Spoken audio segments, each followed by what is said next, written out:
Good time of day to you and welcome to episode 55 of Cyberpunk. Thanks for being with me. I have lots of feedback and comments as usual as bullet points on my iPad to mention during today's episode, but there's two or three things I want to talk about here in the housekeeping before we get started. One is quite a sad thing, but it keeps coming up. Someone asked me recently, and I've had the question many times before, why it is that more older people in their experience, in their life, people they know, don't play video games. And I think they're talking people in their 60s, 70s, 80s, something like that maybe. I get loads of comments from people along the lines of, I wish my mum, stroke dad, stroke grandparent was interested in video games so I could share my passion for them with them and we could enjoy them together, and it's a way of us connecting. And it makes me sad when I hear that. Partly I think this phenomenon is because the older generations didn't grow up with gaming as a thing to do. These are people for whom gaming consoles, home PCs for that matter, either didn't exist when they were kids or they were quite expensive and somewhat limited in their scope. It is said, and you may have heard this said too, that games back in the olden days were hard, and they often were. They either didn't have difficulty levels, they were just difficult to start with, or they had scaled arcade difficulty levels that got harder as you went along, and that could make progress limited, really challenging, to the point of feeling almost impossible at times and definitely frustrating. And that's the point at which people give up. But the other part of this puzzle is, even if we accept that's how things were in the past, why don't people, these older people, play games nowadays? Because games have definitely changed and broadened so much. We have things like user selectable difficulty levels, inclusivity and accessibility options built into gaming. I've spoken about the practical barriers, things like the cost, the tech knowledge and skill building, which challenges some people before. But beyond that, I think the real secret is finding the right game for that person. It's as simple as that. If someone who's never gamed before tries a particular game, the wrong game for them, as it turns out, and struggles with it to the point that they don't like it, maybe even say that they hate it, that can be very off-putting. They can tell themselves, in inverted commas, that they don't like gaming, when what they really mean is they didn't like that one game. It's rather like someone who's never eaten a carrot before, trying one, not liking the taste, and then announcing to the world that they don't like vegetables. I am convinced that if older people could only be enabled and encouraged to try out a few different genres of games, they would find there are games that they like, titles that speak to them. There is just so much variety in gaming nowadays. There really is something for everyone. And then they would be away with a new hobby to enjoy. So those people who've actually raised this with a person in mind that they're thinking about when they say to me, I wish, I think you have a part to play in this. The first thing is not to expect these older people to enjoy playing the games that you play. It could simply be a mismatch between what you like to do, I don't know, shoot 'em ups, puzzle games, whatever, and what they would like to do. So it could well be, just as tastes vary, that the sorts of games you don't like playing, see where I'm going with this? You need to think about it in that term. They may have whole genres of games that they don't like playing, but there may be others that they do. So your role, I guess, is to try to look beyond the games that you play to the games that they might like to play as well, and give them the opportunity to try those out.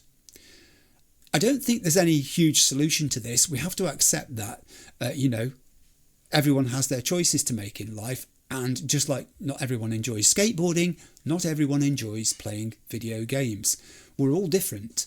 But it does, as I said, it makes me quite mournful really when I hear people say, I really, really would love to share this with mum, dad, grandparent, whoever. Perhaps they see that they've got some time and they think this would be a great way for them to fill it, a great activity for them to get into and develop as an ongoing interest as they get older. So if you do give them that opportunity, if you do decide on the basis of what I've just said to give it another try, good luck. I'm rooting for you. Let's hope it works. Right, the next thing is ludonarrative dissonance. I'm still getting a load of comments coming through regarding this, and it's been really illuminating for me reading them actually, because you've explained to me how you have varied your approach to the game over time. There are several of you, for instance, who were originally story driven when you played the game for the first time, but who in subsequent playthroughs have morphed, and now you're pure explorers. You're not there for the story at all, really. And I can understand that. It makes perfect sense to me. We do evolve as players. Our senses, when we first start playing a game, are saturated. There's a lot of things to think about and consider and remember.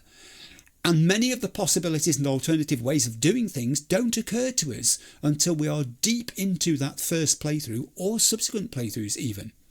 I did love reading how some of you've changed from being things like all-out fighters who go in there all guns blazing to purely stealthing.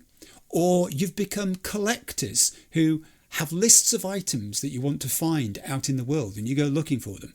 Or you're tourists who have an itinerary of places that you want to go and see from particular viewpoints even.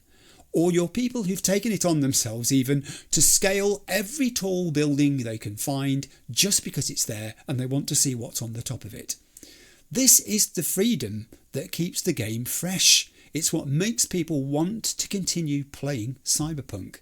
And that includes also, going back to ludonarrative dissonance, the balance between urgency and exploration. And that's what I want to turn to in a different way next.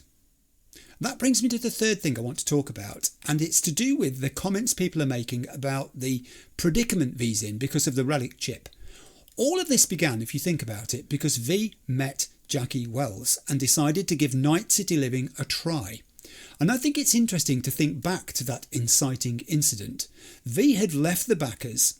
He was wandering alone and finding it tough going. We saw an example of this early on where he was fixing his car up in a location and was chased on by the law, who did not want him staying in their community. So given that kind of attitude, when he was presented with it, V saw an opportunity for something better, being a merc in Night City, and he took it. And there's a lot of things there that I want to unpack, because there's sort of two sides to this argument, I guess, that I've been formulating and writing about and thinking about. The tension between the nomadic lifestyle and the civilized one in Night City is a constant theme in V's journey. To nomads like the Aldecados, freedom is found in the open road and the tight-knit bond of family. It's a life lived away from the prying eyes of corporate censors and the suffocating neon existence of the city. They would argue that city life is a trap where people trade their humanity for a paycheck and a handful of synthetic dreams. From that perspective, leaving the city isn't a tactical retreat. It's a moral victory. It's a return to a more honest way of existing, where a person's worth is measured by their contribution to the group and investment in themselves as a person, rather than by the size of their bank account. It's why Laura Bagg, the girl in the scrapyard to whom V donated his Nomad vehicle, wanted out of Night City. She's opting for an uncertain, nomadic life rather than one more day of the city's dystopia. It's also virtually what Judy Alvarez has become, a free-roaming spirit after saying that she will not return to the lifestyle of the metropolis that burned her so badly. But on the other side of this philosophy, and the city dwellers themselves would argue this, the nomad lifestyle is something of a romanticised version of poverty and isolation. They would argue that this freedom of the Badlands is just a different sort of cage. It's one made of dust, scarce resources, constant threat of extinction. Without the infrastructure, the medical tech, the sheer opportunities within Night City, a nomad is just one bad harvest or one broken engine away from ruination or death. It's this precarious existence that is one of the reasons behind Saul attempting to forge closer relationships with Corpse, starting with Biotechnica. Certainly none of the nomads who we meet in the game could be regarded as particularly prosperous. They must constantly be looking for the next way to make money. They have little security. Their crucial role in rebuilding society after the wars of the past has largely been forgotten, and they are consigned to the history shards. Nowadays, they are popularly typecast as disruptive troublemakers. They're shunned in many communities. They're labelled as undesirables by the media, which fans suspicion about them. Some Nomad groups have already collapsed. Others have sought salvation by amalgamating with stronger Nomad groups, but surrendering their unique identities in the process. But how long can that guarantee their survival even? So, far better surely, let me put it to you, in the face of such changes to societal attitudes, for the individual Nomad to compromise, to wake up to reality and accept that the world has changed, to recognise that Night City represents the peak of human achievement, the only place nowadays where a legend can truly be made. So where do you stand on this argument? Is it better to be a small, free part of a dying family in the desert, or a powerful, caged predator in the world's most dangerous playground? Over to you. So to episode 55. Now I intend to resume where we left off at the end of episode 54 by rejoining V and Reed, who have actually just parted company. V was about to contact Mr. Hands for possibly getting help with reaching Songbird. It's going to be a hybrid episode though, because I also want to do some other gig and incidental activities as well. People have mentioned things like El Cap and his car gigs. I've been going past those recently, but I really do want to do them because he's a fascinating character. And I'm sure there's a lot of lore involved in keeping business going with him. I'm not so sure about the red supply drops today because I did 3 of those last episode, but we'll see how it fits in. I'm going to begin by recapping what happened in the last episode. In episode 54, V travels on foot to the Moth, the Dogtown bar where Solomon Reed has arranged to meet him following his return from successfully engineering President Rosalind Myers' escape from Dogtown and her return to Washington. At the bar, V encounters Daphne, the barkeeper and owner of the establishment for the last 7 years, the same amount of time that Reed has been acting as a sleeper agent. When Reed arrives, he is instantly recognised by Daphne, who is subsequently revealed to be Alex, a fellow FIA agent who found herself trapped in Dogtown when a previous mission involving her, Reed and Songbird went sideways. Alex has spent those 7 years still on the FIA payroll, but working undercover as the Moth's owner-operator, distributing help and advice to her patrons while picking up bits of intelligence to feed back to the agency. The reunion reveals a deep-seated tension between the two agents, reflecting the psychological burden of Solomon Reed withholding the truth of his continued work for the FIA from her, while meantime Alex felt abandoned by both him and the NUSA. After V brokers a peace and provides evidence of Myers authorising their actions, Alex agrees to help rescue Songbird from Kurt Hansen and his Barghest forces. When V reveals that Songbird's been communicating with him via the relic chip, Alex determines that they must seek out a Voodoo Boys specialist she knows of in order to track Songbird's signal. To execute this plan, V and Reed head to a Voodoo Boys hideout, the operating base of one Wilkie Slider Laguerre. Slider, who was blinded in a confrontation with Netwatch, is a skilled netrunner capable of skirting the edges of the Black Wall through a unique setup. He also heads a breakaway faction of the Voodoo Boys. Unlike Maman Brigitte, leader of the main Pacifica Voodoo Boys, who, before her death, sought to breach the Black Wall in an effort to join forces with the AIs on the other side, Slider believes the barrier is an essential protection that must never be tampered with, at the risk of total destruction to all humanity should it fail. After infiltrating his base and neutralising the gang members protecting him, Reed and V locate Slider in the basement. Slider reveals a deep distrust of Reed and the FIA based upon their actions towards him and others, both now and in the past.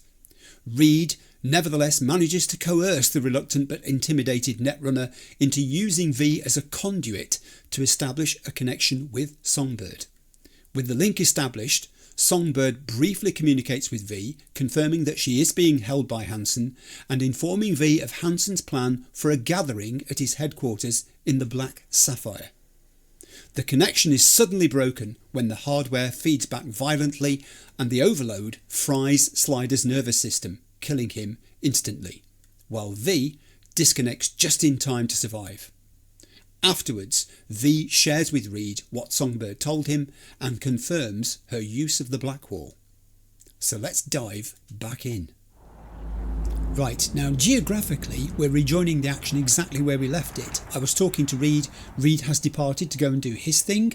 He's left me here to try and do mine, which will involve in a moment or two getting in contact with Mr. Hands. But in the intervening time, all I've done is to advance time to early morning, so it's 5:36 now, and I've been to the local drop point, the nearest one I could find, where I sold off weapons I didn't want to keep, dismantled others, got rid of junk, the usual stuff. But before we set off, I have some points to spend and some improving to do. So let's jump into the menus. Now, I've actually already been into these menus in the interim, and I've made some bullet point notes for things I want to do, and that's what I'm going to refer to here. It tells me first to go to character.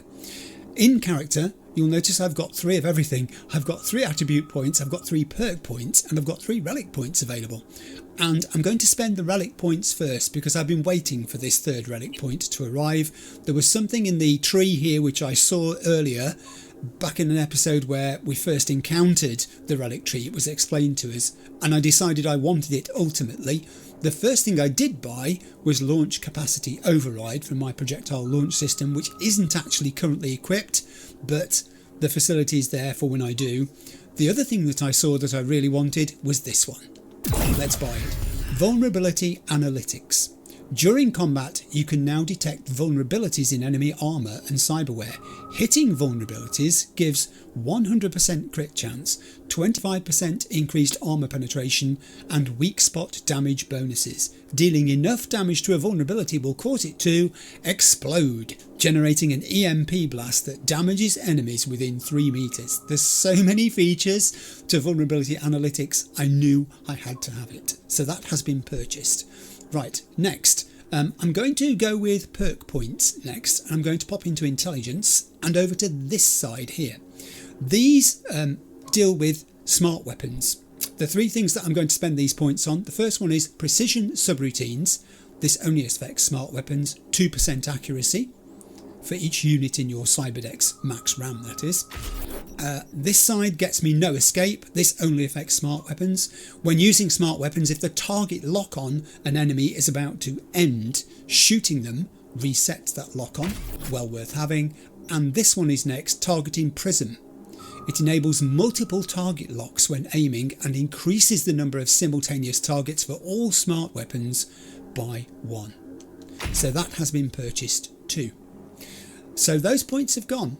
And the 3 attribute points are going to be spent on reflexes. All 3 of them. I know I'm neglecting body at the moment. It will get some love eventually.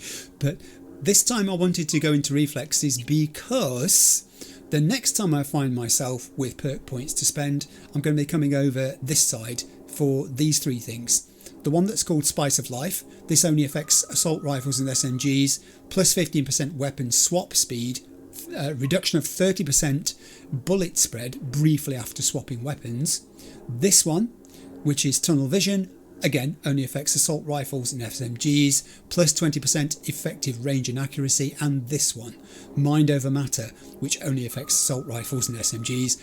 It reduces recoil by 25% when aiming. Now you might be saying, but Clive, you don't use assault rifles. True, but I do use SMGs. I've been using them a fair bit recently in episodes, so when I saw that I thought that would be a good thing to be able to do. So that's all the points spent. Now the next thing I want to do, referring here, is to go to inventory because there are some changes that are going to happen here as well. The first is to grenades. Now I have been trying different grenades, but I'm not making this a slavish thing where I go habitually to the grenade menu and swap one out and put another one in that I haven't tried before, because I think there's a security to be had in gaining expertise at using particular grenades as well. I know what frag grenades do. I've been using them for many episodes.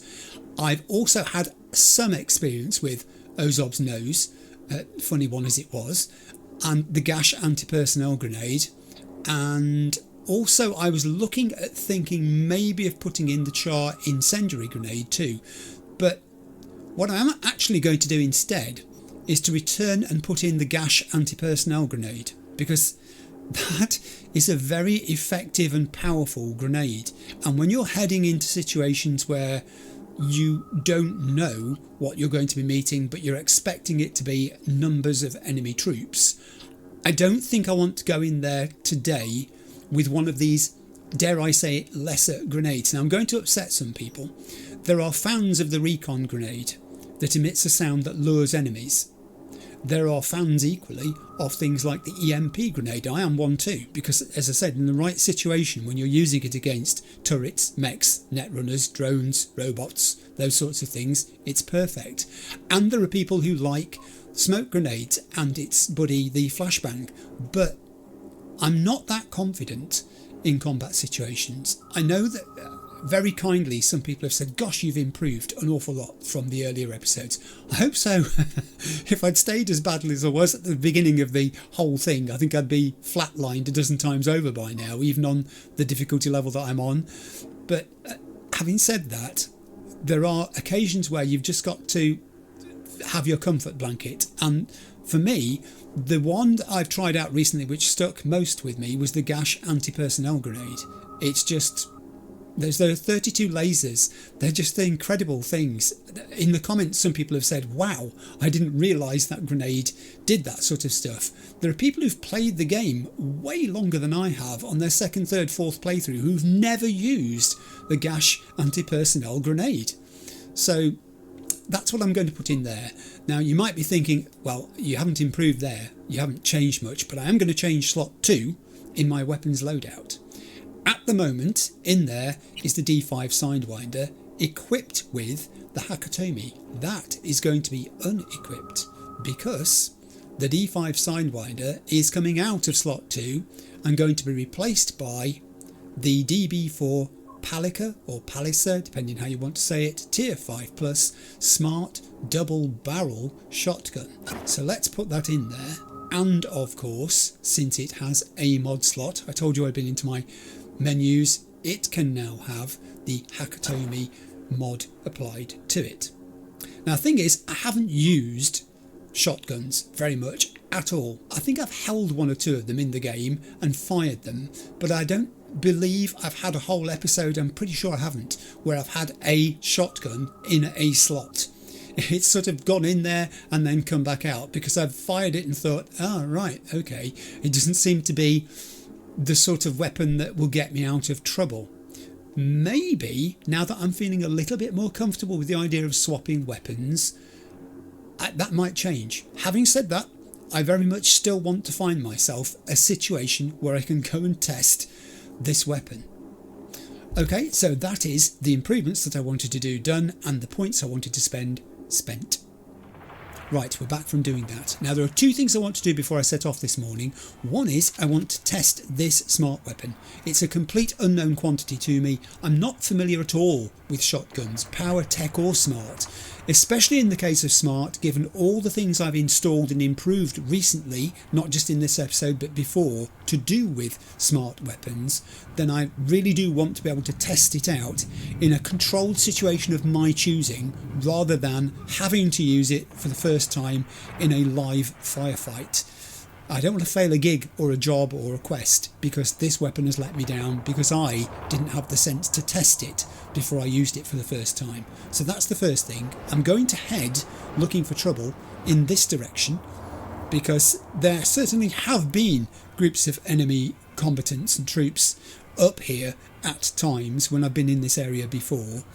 The other thing I want to do whilst I'm around here is try to get a better look at this. This is one of the 3 iconic buildings that was shown in the exposition that never opened, the one that we went into with Myers and Songbird as it turned out. This was the coin-shaped building. Now I'm hoping that it will look better from the other side, and I'm saying that because the sun is rising and at the moment it's in shadow this side, it's in the shade and it doesn't look good. But with luck, just like the sides of the trees that are illuminated by the sun look more pleasing, I'm hoping the same will apply to this building, and if I can get inside it for a little route around, then I will try to do that too. But that's all the diversion I'm doing before we call Mr. Hands, just to test this weapon and to see if I can get into that building, get a better view of it, maybe even take a tourist shot. I haven't done one of those in ages, and I've just spotted I've got some yellow circles on my minimap, and these are 4, I beg their pardon, 4 Thug, Rat, Blazer and Rat, yes. So, I mean, Blazer, Rat and Thug were used to being together in groups of 3. There are 4 here, so we've got a spare rat. You never know when you might need a spare rat. I'm in 2 minds though about testing this weapon on them because they're not doing anything. They're just static. If this was a grenade test, I would do it.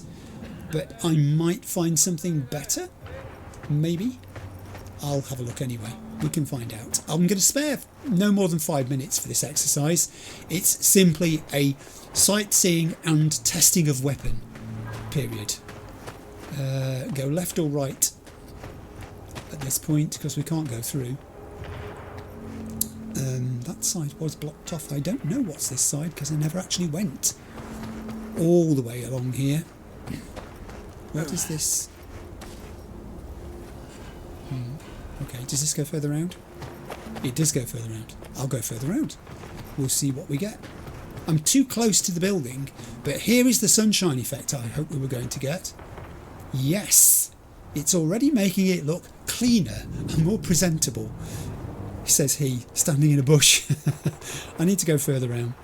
I'll go further around and see if I can get a photo opportunity. And, ooh, I've fallen off. And then I'll come back and see if... Whoa, hello. I might have just solved my... Oh no, it's only rats. Again, rats, more rats. Rat. Rat. Wait a second. Is this a shard I see before me? Okay, you've just nominated yourselves. You are going to be my test subjects. Okay, in which case then I'll ping you and we'll see how many of you there are. Tag. There are 3. Oh, so not so many then. But it is a rat and... Who are you? A rat and a rat. Rats, rats and rats. That's brilliant. So I've got 3 rats to take on with my new weapon. This I will do. Again, they're not very dynamic, but they do look like they'd put up a fight if they were provoked. Now, I don't know how this weapon works, so I'm going to have to test it to see. It's locked onto that guy, but nobody else. Is that because he's near enough and the other 2 are not? I will need to get closer. Ooh. Get down, get down, get down. Without being observed. There is a bush in the way, which is very helpful. Let's try locking on from here. Again, it's only locked on to... No, is it locked on to 2 this time? Let me try that again. Oh, now it has. Okay, now this is a double barrel shotgun, so it's only got 2 shells. But there are 3 of them. So how does that work? Is it going to kill 2, attack 2, but not the 3rd? Well, I guess there's only one way to find out, and they're going to spot me if I get any closer. Are we ready for this? Let's go. Whoa! Okay, let's try that again. Okay, I'm taking some hits. This is why I didn't want it to be too complicated. The first time, that was effective. Lock on. And fire. Whoa, the bullets followed around the corner. Right.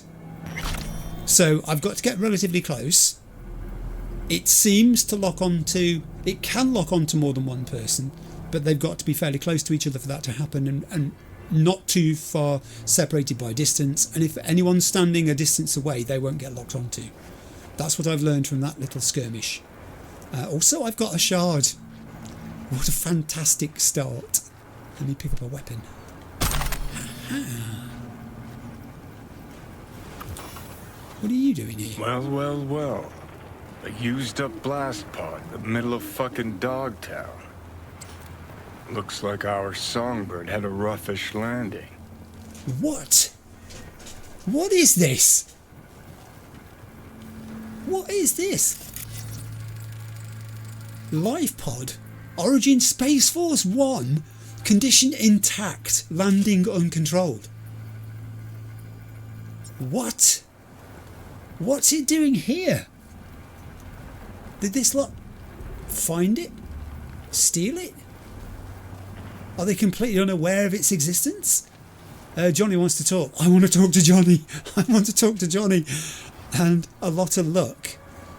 Looks like our Songbird had a roughish landing. This is Songbird's escape capsule. This is the life pod. We noticed the life pod had been launched from Space Force 1. When we got there, there was that hatch, which when I scanned it said life pod launched, or there was a panel on the wall that confirmed it too. And I can say, and a lot of luck, because she landed safely and survived it. Sure, she's fine. She's switched trajectories. That's obviously the more nuanced of these 3 responses, because I've got to have 20 to be able to do it, and I have, so I'm going to use it. Why would you not?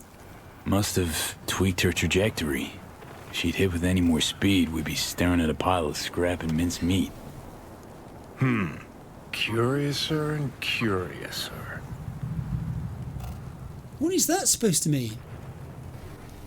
Is he suggesting that she engineered this landing somehow? But how can she possibly have done that? I am so confused. I am so confused. I'm so glad I came up round this corner, however. You guys have just actually... You've exceeded your pay grade. You're due a promotion. That's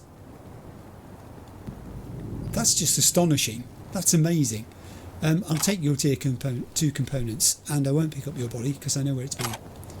I will turn around and loot this body over here, which is still sparking in the sunlight.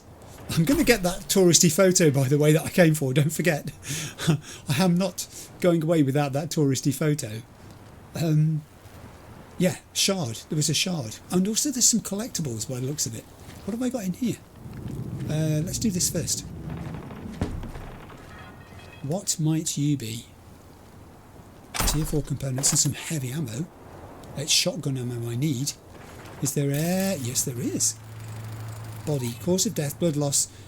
Injuries, abdominal gunshot wound fired at close range. Weapon type, smart. Now, I'm kind of losing track of the bodies that I'm responsible for here, but I think it's those 3. Hang on, no it isn't. There are 4 bodies here. These 3 are mine. That one. Maybe that one. Maybe that one. Or are they? Oh, now I'm confused. Did somebody else kill you then? Is that what we're suggesting here? Because I didn't kill 4. I killed 3. Songbird killed you? Oh, where is that shard? Where are you, shard? Come on. This has got to illuminate this debacle. What are we looking at? What? It's a poetry book? Humble debut, a volume of verse. A piece of sand in a silicon hush. I breathe freedom where none shout, we need this done yesterday. A department of 1, of operations no longer pending. For the first time in years, I saw the daylit sky, and it was everything. The cortisol in my blood yearned to cry out, here I am. Purchasing, sales, quarterly predictions, a bullish benzo boom. My only end, a blessed beginning. A humble debut. How absolutely fascinating. And I'm going to get my touristy view of this building. I think I've looted this camp. I mean, I can't get over that. This is... Did it put it here because I came up here? Was it going to do this at this point in the game? And it could have happened anywhere? Not specifically at this location. Now I'm starting to wonder whether that is the case, because that's just phenomenal. I came up here to take a photograph. I mean, I found some enemies to shoot at, which is good. I think I might still do the ones on the way down as well, though, because I've got questions about this weapon that are unanswered. I've learned a little bit about it, but a little knowledge is a dangerous thing, as we all know. That's just astonishing. Right, can I get into this building and make my beginning complete? That's just mind-boggling. It's not going to let me climb up there now. It's going to say, no, you've had too much excitement for one day in life. Yes, it will. I can climb. I know I can double jump. It's okay. I know I can do that. But, you know, climbing is satisfying too. Up here now, I'm going to find there's no way into this building, aren't I? Oh, hang on. No, there's something there. I can't see what it is, but it won't let me go through it. The blackness sort of consumes me. Those doors are blocked. I'll take a run around. Scanning is a little bit unrevealing. However, it was worth coming here. There are some tier 5 components. I'm not sure what else there might be. Yeah, I'll go and have a look at that in a moment. There was something over here a second ago. It's a cleaning machine. I think you might need more than one. Looking at the state of the place, I'm not going to get in here. I don't think you're intended to be able to get in here. I will try climbing up onto the concrete loop, whatever this is meant to be. Can I even climb this without falling backwards? I think I can. But it is unrevealing because it doesn't give me access to any windows or doors. I'll try the other way. I mean, this place has already paid for itself in terms of finding Space Force One's life pod. So I don't really care now whether I get into this building or not. It's done its job for me. That is simply a depository for bodies and another crate. I'll loot the crate, which probably will have some more good components in. Well, it's got some clothes. I'll take those. And then I'll stand back and see if I can get far away enough without falling off a cliff to take my touristy picture. No, too close. A little bit more distance. Yeah, it's one of those things where you've got to be careful here. You literally could fall off and do yourself some damage. That might be far enough. Oh yeah, I can just about get the whole thing in. Let's do that. There comes my picture. I will turn off depth of field. Impressive. It's a folly now, isn't it, really, don't you think? It's a testament to something that should have been. Half of it is completed. The right-hand half looks intact. If the left-hand half looked the same, then you'd have a complete building that would look, you know, functional, completely usable. But as it is at the moment, it's only partly accessible. I'll exit photo mode. Very good. Thank you. I just paused for a drink there and in the process looked at my iPad, and one of the points that came up for discussion this week is saves. Do I make use of quick saves, manual saves, auto saves? The answer is yes, for situations like that where I am taking a drink or having a comfort break, going to have some food with my wife in the middle of an episode. That happens quite often. Or my daughter arrives with my baby granddaughter. That has happened before and I've paused the game and then resumed it much later. Or the doorbell rings unexpectedly, or the phone goes and I'm expecting an urgent call and I have to stop instantly to go and dash off to deal with that before the parcel, which it often is at the door, disappears, ne'er to return. So I do make use of saves, and that's the way in which I use them. Occasionally I forget to make a save before I depart the keyboard. I think we've all done that. We've forgotten to make a save, and then I'll rely on an autosave, which autosave is closest to where I stopped at that point. Generally there is an autosave very close to where I stop because the game saves very frequently and it's fantastic in that regard. Also on the subject of saves though, some people have said to me in various situations, Clive, you really must make a manual save here. ... And they don't always explain why. And I'm kind of grateful that they don't, because the implication is that there's a divergent path about to happen and that a choice that I might make at that stage, I might regret and want to go back and make a different choice moving forwards. Now I can see the logic of that, but knowing that I'm going to be playing the game again, it doesn't actually have the same effect on me. I quite like the feeling of fate affecting the destiny of my current Nomad male V, and that his decisions, whatever they are irreversible and have consequences going into the future. I like that feeling. It gives it a sense of immediacy and reality, which otherwise I think if you can do infinite rewinds and just, try out different things all the time, is not present. And on that theme, and I think it's the reason some people ask the question, do you use saves?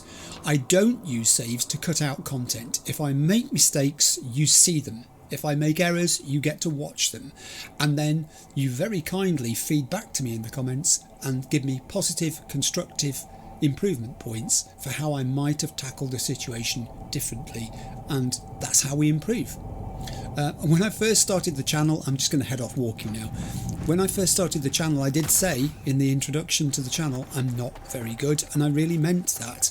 I would not use saves to try to make me look better than I am, because my phone has just been going, by the way. Whilst I was repositioning to sell off weapons and things like that, I was getting messages coming in. I'm going to my phone before I call Mr. Hands to go through some of those messages. But yeah, just to finish off what I was saying, yeah, you get to see it as it is. I'm never going to be very good, but I like getting better. And you're good at helping me to get better by the very positive way in which you give me your feedback. And I don't mind how direct you are about it. I've said this before. And also, I think you have to accept that I can't act on every bit of feedback I get. Some people get frustrated because they say things like, you said you'd made a note about this and you still haven't done it. And if you could see the complexity of the notes I make, you would understand the problem. You cannot fit everything into one episode. You simply can't act upon every bit of advice you're given. These leaves are flying through the air. How beautiful that was. You can't act upon every bit of advice that you're given, every moment you're given it. Now I'm going downstairs here because I want to look for a second group upon which to test this new weapon. That group that I found up there was great, unexpected as they were. Whoa. Oh, and I have a red drop. Oh, and I have something else. I have a group who are having a firefight. Okay, now I've just jumped down into a hole. Let me get out of that hole. I'll jump down here instead. Ow! That's a long way down. Right, so I'm thinking now, and I said I would be alert to possibilities. I'm going to deal with this. Oh, that's a cap job too. That van looks like I've got to deliver it. Who are you people that are taking exception to each other's? Voodoo Boy Snake Charmer, rats, scavs. So I've got scavs down here and voodoo boys. What's my minimap show? Just pause a second a while longer. There's something behind me. There is something behind me. I have a blazer. I have a thug. I bet you're a rat. And a rat. They do like to group in these little threes, don't they?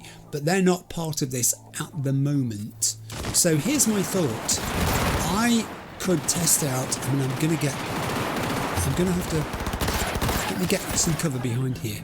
Here we are. Oh, good. The fighting is finished. And the victors are the scavs. Even better. So, yeah, two things. I know there's a red drop up there. Again, in my comments from last week and the week before, people said you must get to the red drops as quickly as you can because the longer you leave it, the less there is to be looted from the crate. If anyone gets there before you, they will start emptying the crate. This I know, but right at the moment I'm caught between two stools here. I'm testing my weapon out. I've also just noticed there are civilians over there on the right. They better not get in the way. Now, I am quite close to these two people. This one is not terribly well already because they've been fighting. That one's slightly better. I want my new weapon, which I'd already got.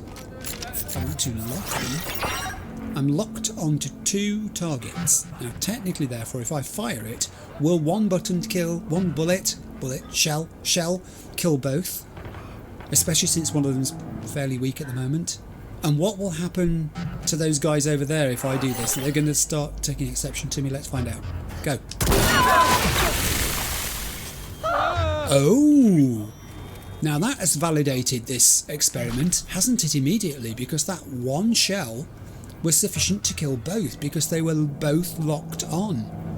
I thought that improvement I made that said you could lock onto more than one target meant that I could shoot at one and then shoot at the other without having to relock onto them. Apparently, I was mistaken. I'm going to do some looting here because I don't think I'm particularly going to want to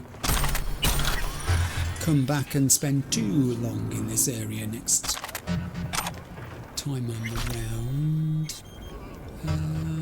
There's something over there showing up. Really? No? Behind me again? Oh, it's this person here. Oh, hello.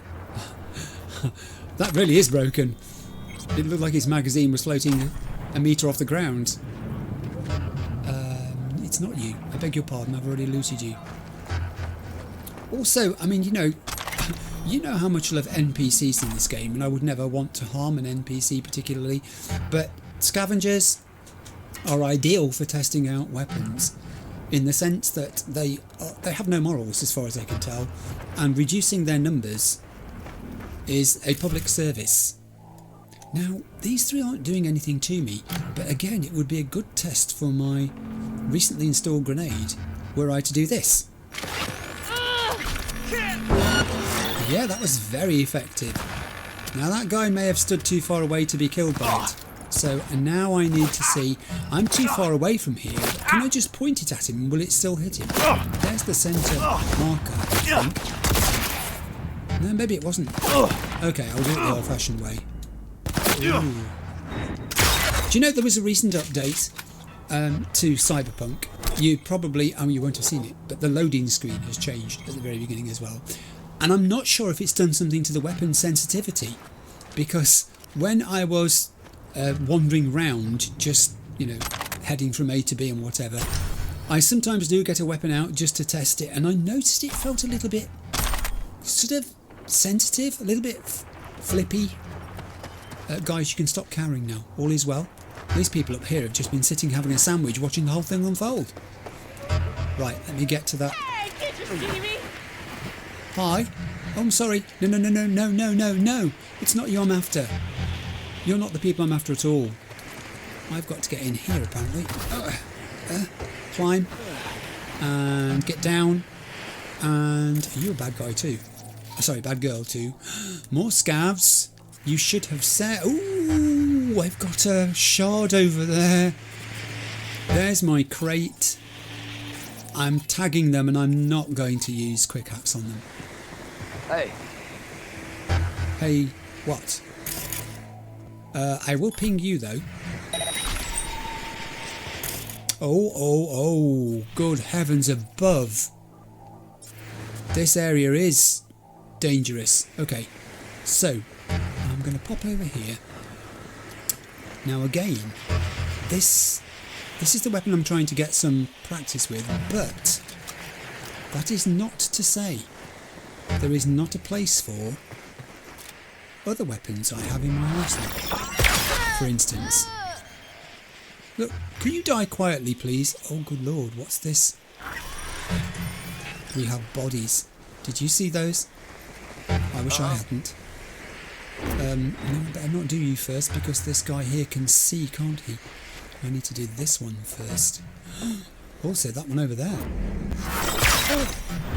I don't mind the order I take them. There's a lot of them.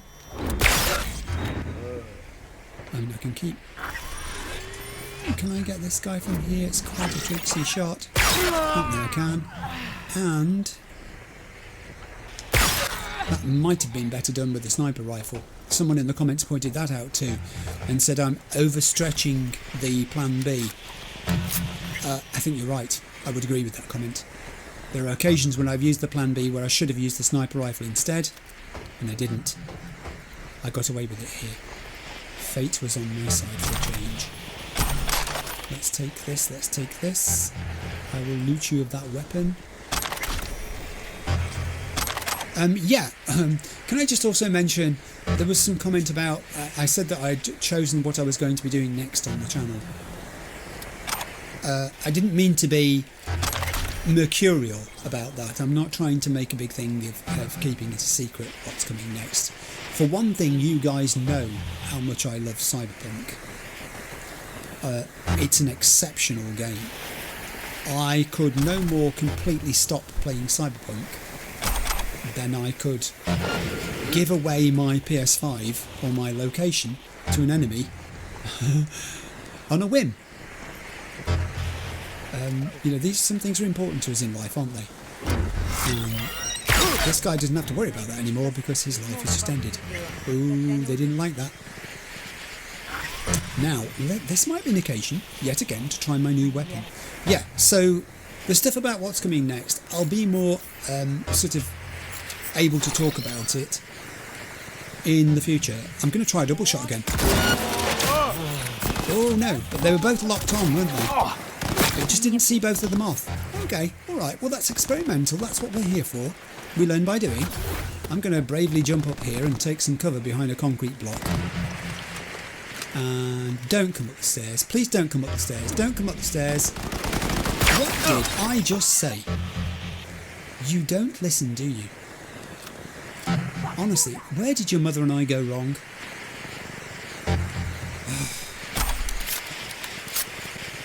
It's just you and me, partner.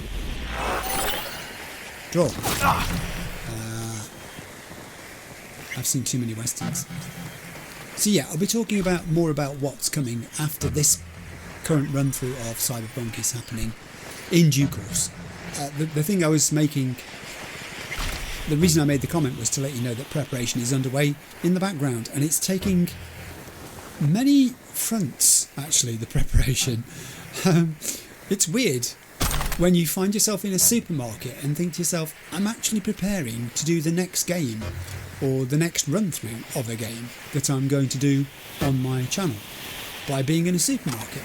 And my wife says, yes, that's weird, isn't it, when you think about it? You would never have thought when you got up this morning that would be exactly what you were doing, but that's exactly what you're doing. It's funny the things you buy, the funny the things you purchase as part of sort of improving your setup. I'm always amazed by the kind of ordinary everyday objects, let's just say, which suddenly acquire a significance. Again, more of that in the future. Right, I'm going to stop talking in riddles now. Let's open this here crate. I'll jack in and see if there's anything left, because I was quite tardy in getting here. I'm so sorry. I was busy dealing with people. I need a BD and an E9 and a 55 and a 7A. Okay, I'm going to go here. I'm going to waste the first one. E9, 55 and 7A. That's all done. And for our troubles, we have been given, drum roll please, an acid-proof ballistic mask. Yellow is all the rage. Super. An M2038 Tactician Tier 5++ power shotgun. Now you're talking. Wild damage stats, and reload speed's pretty darn good too. Range is short, weapon handling is a bit meh, and the attack speed, of course, being what it is slow. Plus 85% headshot damage multiplier, plus 50% armor penetration, 10 projectiles, and a couple of slots, one of which has got an advantage in, one of which has got 10% armor penetration and 20% stamina cost per bullet in it. A condenser, which is a shotgun mod, tier 5, plus 25% tighter pellet spread, 10% reduction damage per pellet. A Barghest tac vest, not one of those knockoff ones, this is an official one, I'll have you know, plus 25% armour. Carrying capacity shard, they're great to get those. Each carrying capacity shard seems to be increasing my capacity by 2, which isn't a lot, but if you keep picking them up, that cumulative effect really does creep up on you. Skill shard for solo, when I can get my words out. Biomonitor data, this is a readable. I will take the shotgun arrow and come back for the biomonitor data. Instructions. Insert the shard in the slots of each person marked as one of our humanitarians. That's all you need to do. After slotting the shard, you need to wait for the fake data to overwrite what's written on their biomons. Once it's finished, check whether the data was overwritten correctly. Just do a Kiroshi scan. Here's the data. 1. Adrienne Michaud. He's a French citizen, age 28. 2. Vera Vlasova, is that? Soviet citizen, age 34. And 3. Derek Keller, who's from Noosa, age 41. For each person marked as a humanitarian, in inverted commas, this is going to overwrite what's on their biomon with fake data. Okay. Shard. Oh, but also some crates. Scannable. Scan you.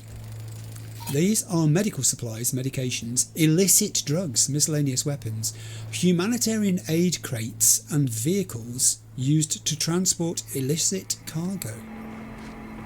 Okay. This is a humanitarian aid vehicle? Or maybe it will be. Scannable. These are leather bags, no bulletproof layer found, clothing, cosmetics, electronic parts of unknown origin, personal items and toiletries. So the electronic parts are going to be the contraband there, aren't they? We are smuggling? I have an archive conversation. Archive conversation, Fyodor Vasilev and Carl Dodger Robinson. Ooh. Fyodor, we're waiting on the data. Dodger, relax. Drop might be late, but it'll get there. Fyodor, what netrunner put together the profiles? Dodger, you ask, but I won't answer.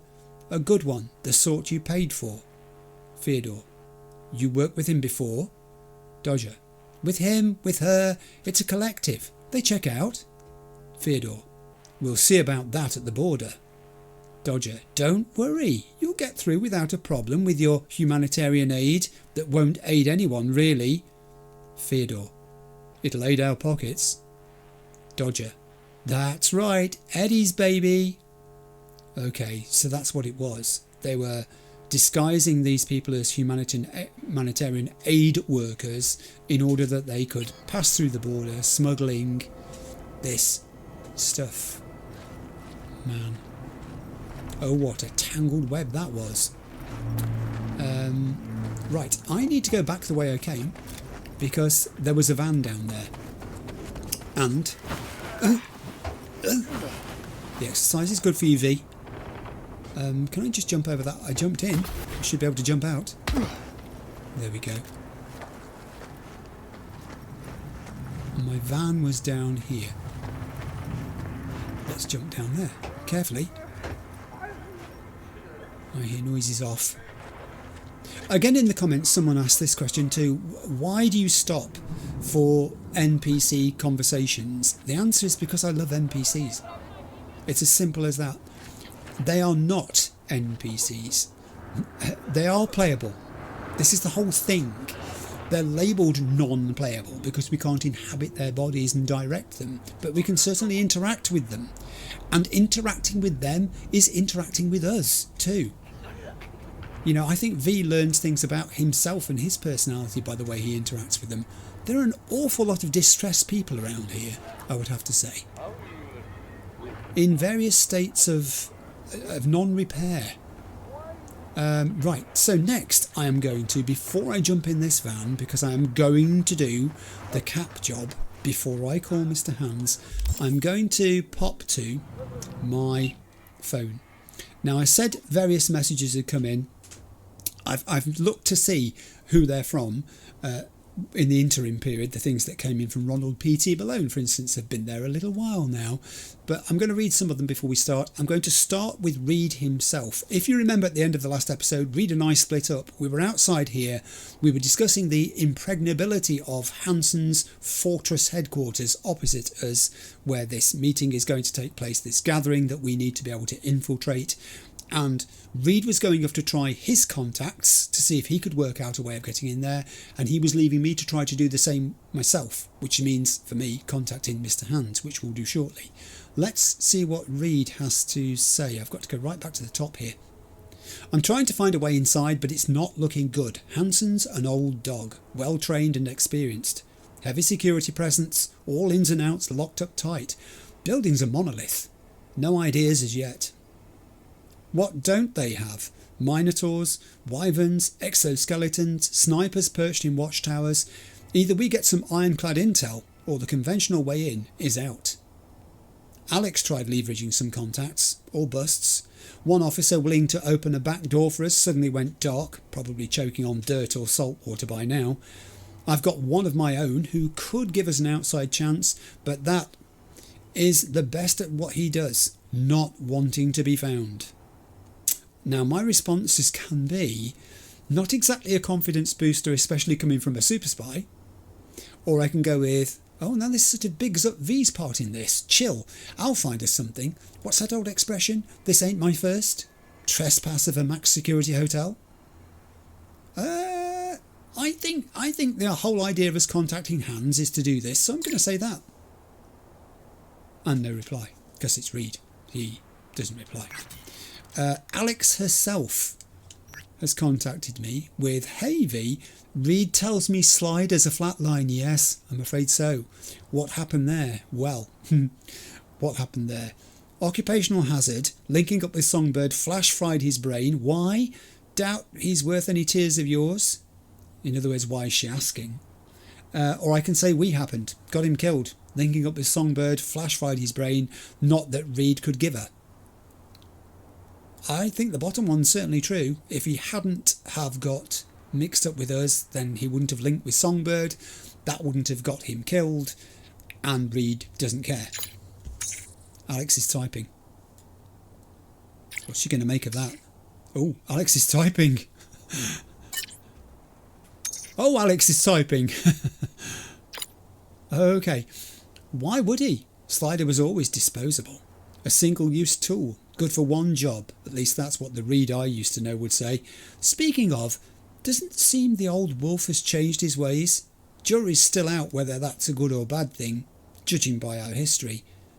Well, let me just give one piece of advice, V. Don't look for a friend in Reed. Not him or anyone at the agency. We're a bad influence. You see, I'm not looking for a friend in him. That I've decided already.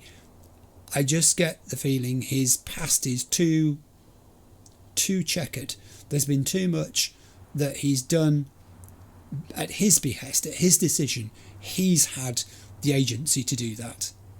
He's justified his actions to himself, and he doesn't feel like he needs to justify them to anybody else, is how I interpret that. And I don't think he's changed. Alex says she doesn't think he's changed. If he hasn't changed, he could do the same thing again, and it could be V who's in the firing line when he does. So, appreciate the warning, but one or two new bad influences in my life isn't going to tip the scales much. Probably true.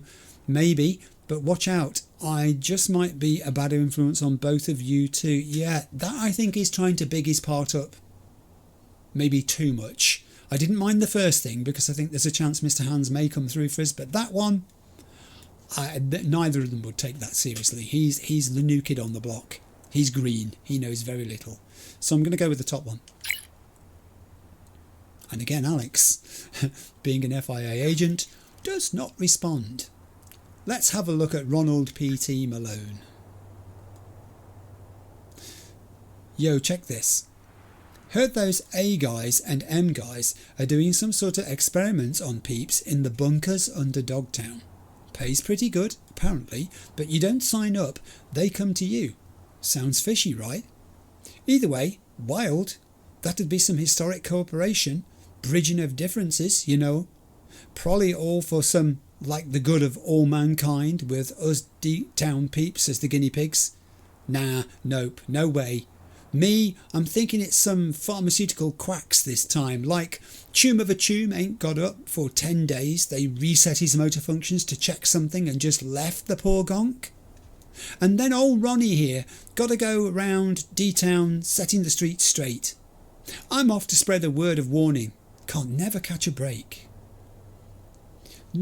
Ronald P.T. Malone seems to be the sort of person who picks up on quite juicy tidbits of information about things that are going on, but does not necessarily assign to them the correct interpretation. Here we go again. Yo, yo, yo, Pacifica Typhoon coming at you. Catch this. Little soap opera we call Dogtown episode Tillion and 2, a real tearjerker.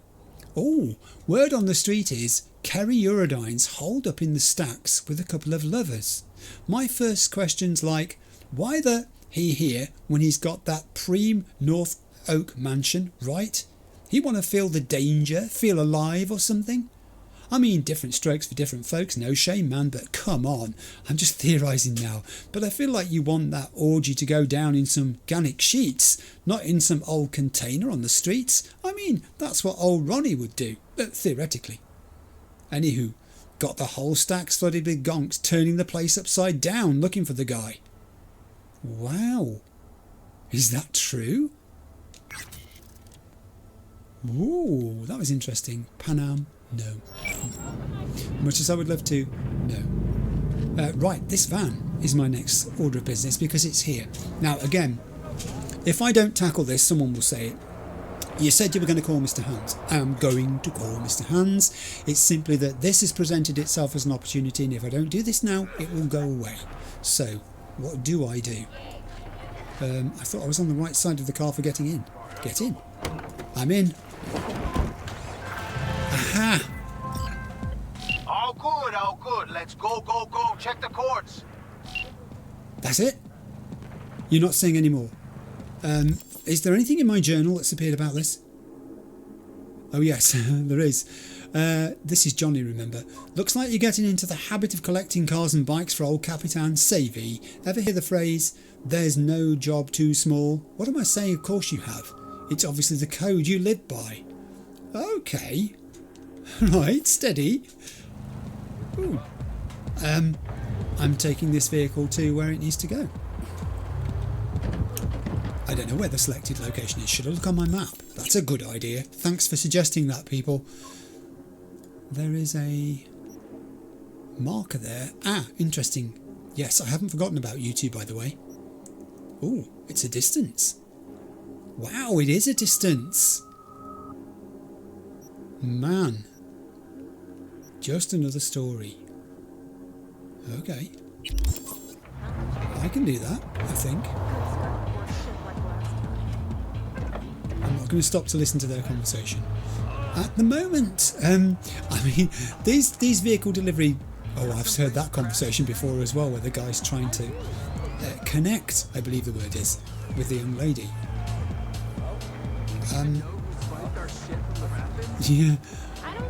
While I'm doing a vehicle delivery thing, it's less likely that I'm going to stop because I am aware of the danger of these things. They start off feeling quite sedate and straightforward. I'm attracting nobody's attention by doing 34 miles per hour.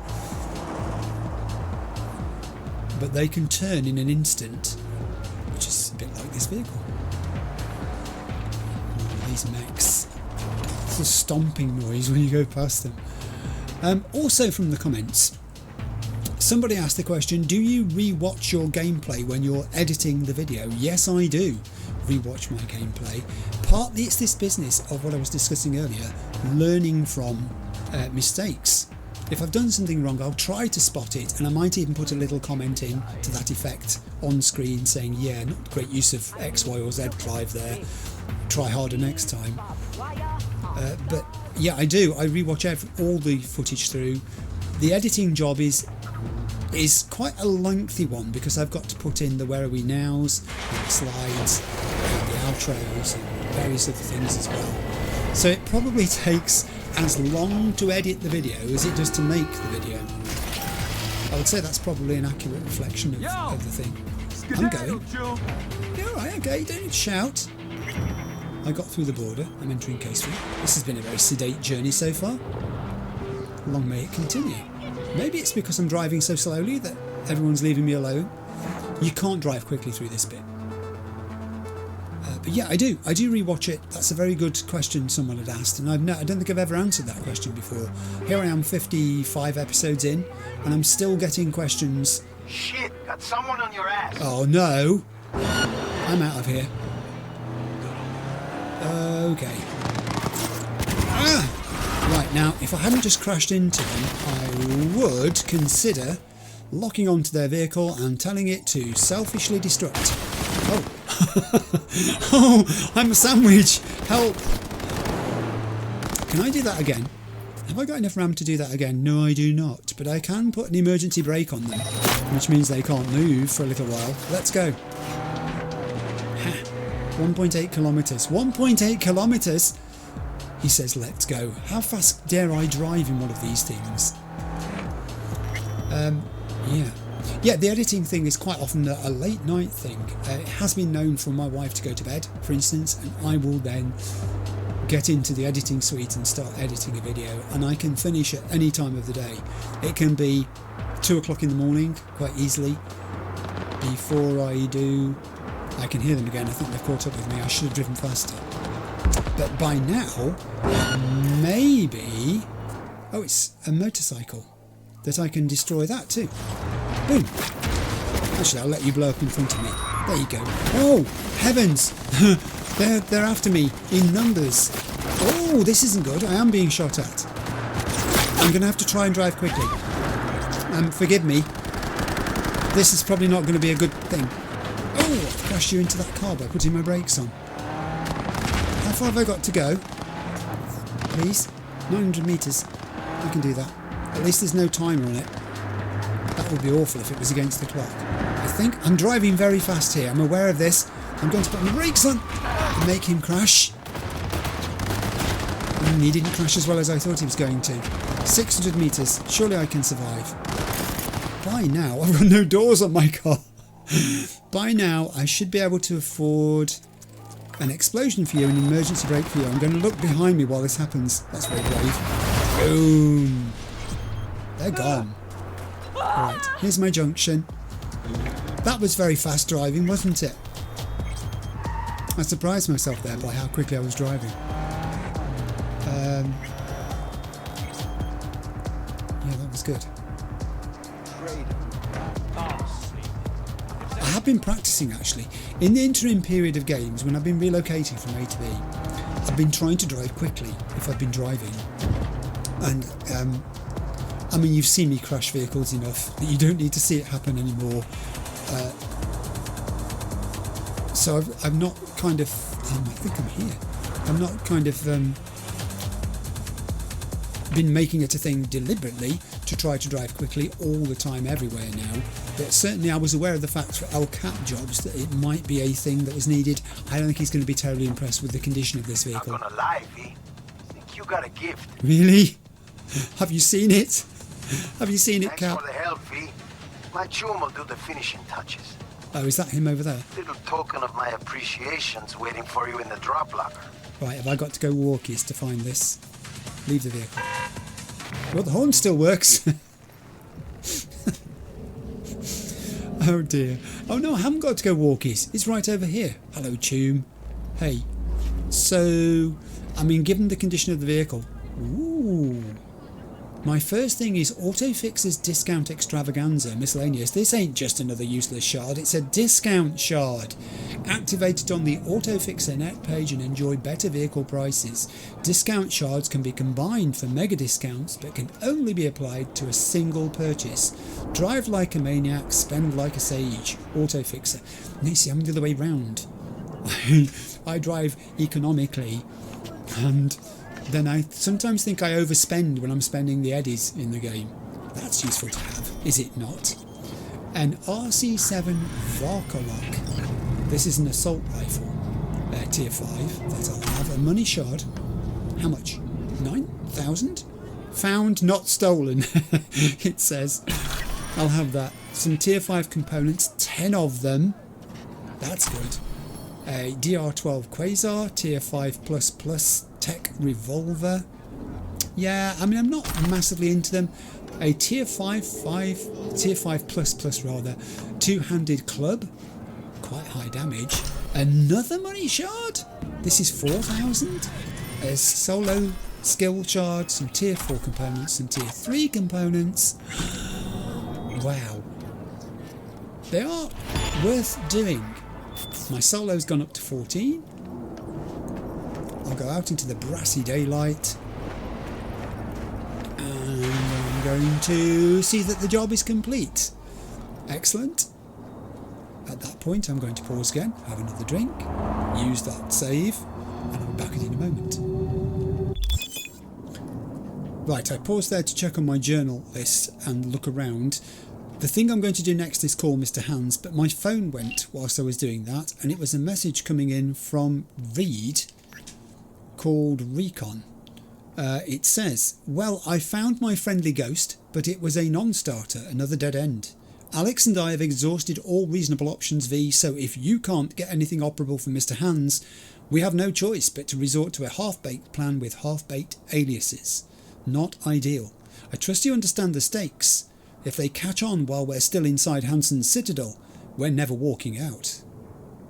Oh, right, so no pressure then. It's all on me now. It's all on V and Hans. Muammar El Capitan Reyes has contacted me regarding cars for sale. Autofixer is my pride and joy, V. Thanks to you, my client list is stretching out longer than an Alvarado tuna boat. Remember, if you're good to El Capitan's good to you and your wallet. Keep those special deliveries coming, and I'll keep adding preem rides to Autofixer and tossing you a discount. Use your discount shards right away or stack them up to grab the wheels of your dreams. No funny biz though, discount applies only once. And I'm going to say, yeah, looking at a long list of clients right now too, or thanks, tips always appreciated. We are looking at a long list of clients. So let's do that. We're busy people too. He says, see, you and me, we get each other, V. Yes, I think we do. I think we do. On that basis at least. I'm not saying they're going to become BFFs or anything like that, but on that basis, there is an understanding to be had. It is time to call Mr. Hans. Let's do this. Hans, 10:22 a.m. need a favor. Straight to biz. I like it. Aiming to go to an upcoming shindig at the Black Sapphire. Yes. Lusting to dance with the devil. No. V, the place is inaccessible and treacherous in equal parts. I know that. You cannot simply walk in uninvited as opposed to, say, Konpeki Plaza. Surely there's some way in. Very well, I'll be frank. A handwritten invitation, unachievable, but I can work something out. I'll need a favor in return, though. Reputation is a currency. Its value derives from collective faith. It fluctuates.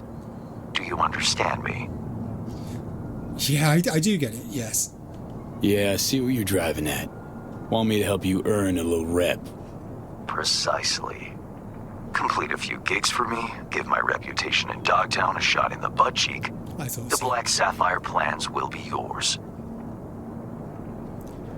Okay, so clearly this is the way forward because Reed has failed, Alex has failed, V cannot fail. We're going to have to get in this way. Do you know, I like Mr. Hans. He is enigmatic, you know, the shady appearance, the hands, of course, the only thing you get to see of him really in any detail. We know something of his past as well because we've read about that, but what I like about him is he's willing to drip feed V bits of wisdom based on his experience. It's as if he's trying to sharpen V. He's trying to make him into a better functioning tool, not just so that he survives, but also so that he can benefit Mr. Hans himself. I think he likes him. I think Mr. Hans likes V. Never quite the same feeling that I had with Wakako. She was very knowledgeable too. She had her deep understanding of the way things work, but she played her cards very closely to her chest. I'm talking about her if she's past tense, and it's because I'm dealing with Dogtown mostly at the moment. But yeah, I prefer Mr. Hans from that regard. I think I can deal with him. I think there's a respect, but he's no fool. He wants payment. The simple thing would be just to bribe someone and say, let me in. Can't just bribe someone? Money. So pedestrian when you think about it. Reputation, information, favors. These are worth their weight in gold. Heavier even than their owners' hearts. Yes, I can see where you're coming from. Alas, none remain for purchase at the Black Sapphire. Hansen had all the weak of heart purged using a lighter element. Lead. Yeah, I mean, that makes absolute sense to me because that's Hansen, isn't it? We've seen in the flashbacks we had how well he rewards loyalty in his troops and good performance that helps him with his objectives and staying alive, and how severely he deals with people who show even a tiny tendency towards letting him down or being suspect in any way. So that doesn't surprise me. There is a certain time pressure to this, in that this meeting's supposed to be happening this evening, is it not? Is that what Songbird said? Think you can make this a quickie? Tight window I'm working with. If you want a smooth deal, the cogs must be greased. Bring me grease, V. Okay, so what's he going to want from me? All right, Hans. Got yourself a deal. I'm oh so glad. I'll feed her sane. Oh. New job gig, prototyping the scraper, track job. New job, treating symptoms, track job. And it says on the right hand side, complete at least 3 gigs for Mr. Hands, 1 out of 3. I need my journal. Oh. Okay. So gig waiting for Dodger, of course, whose name we heard spoken recently, counts as one of the 3 gigs. Is that right? We've done 1 of 3. Excellent. So we need to do either or both of prototyping the scraper and treating symptoms are the ones that it's suggested to us. Johnny's take on this: your missing Uber Netrunner got snared by Dogtown's head honcho. What a lovely plot twist. Don't know how you want to get into the Black Sapphire, or even if it's possible, but that's not the thing I worry about. What does worry me is what you're going to do once you get inside. Thoughts? Right at the moment, no. I've got to be honest, Johnny, that's not top of my list of things I'm worried about. I will, however, read some of these things. Black Sapphire. Halsey, Ferris and Skiv began the construction of this colossus in 2061, intending to erect Night City's most impressive hotel to date. However, along with the rest of Pacifica's redevelopment, the project took a fatal nosedive.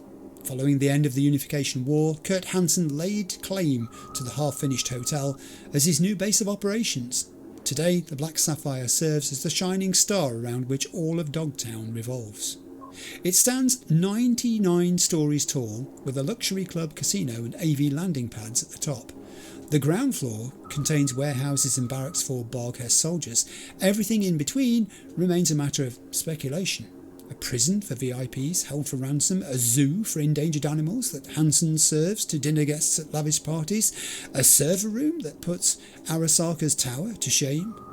It's no surprise the rumours that circle the Black Sapphire grow more and more far-fetched every year, yet one fact is undeniable: the Black Sapphire is Hansen's pride and joy. It is an impenetrable fortress, a palace where he can play King of Dogtown and host dignitaries from the world over, but especially the who's who of Night City's political and criminal landscape. Wow, 99 stories. And the bottom floor is full of Barghest soldiers. Super heavy hearts. Oh, this is the pyramid. How interesting. I will read this because it's one of the other iconic buildings that was in the exhibition. Heavy Hearts.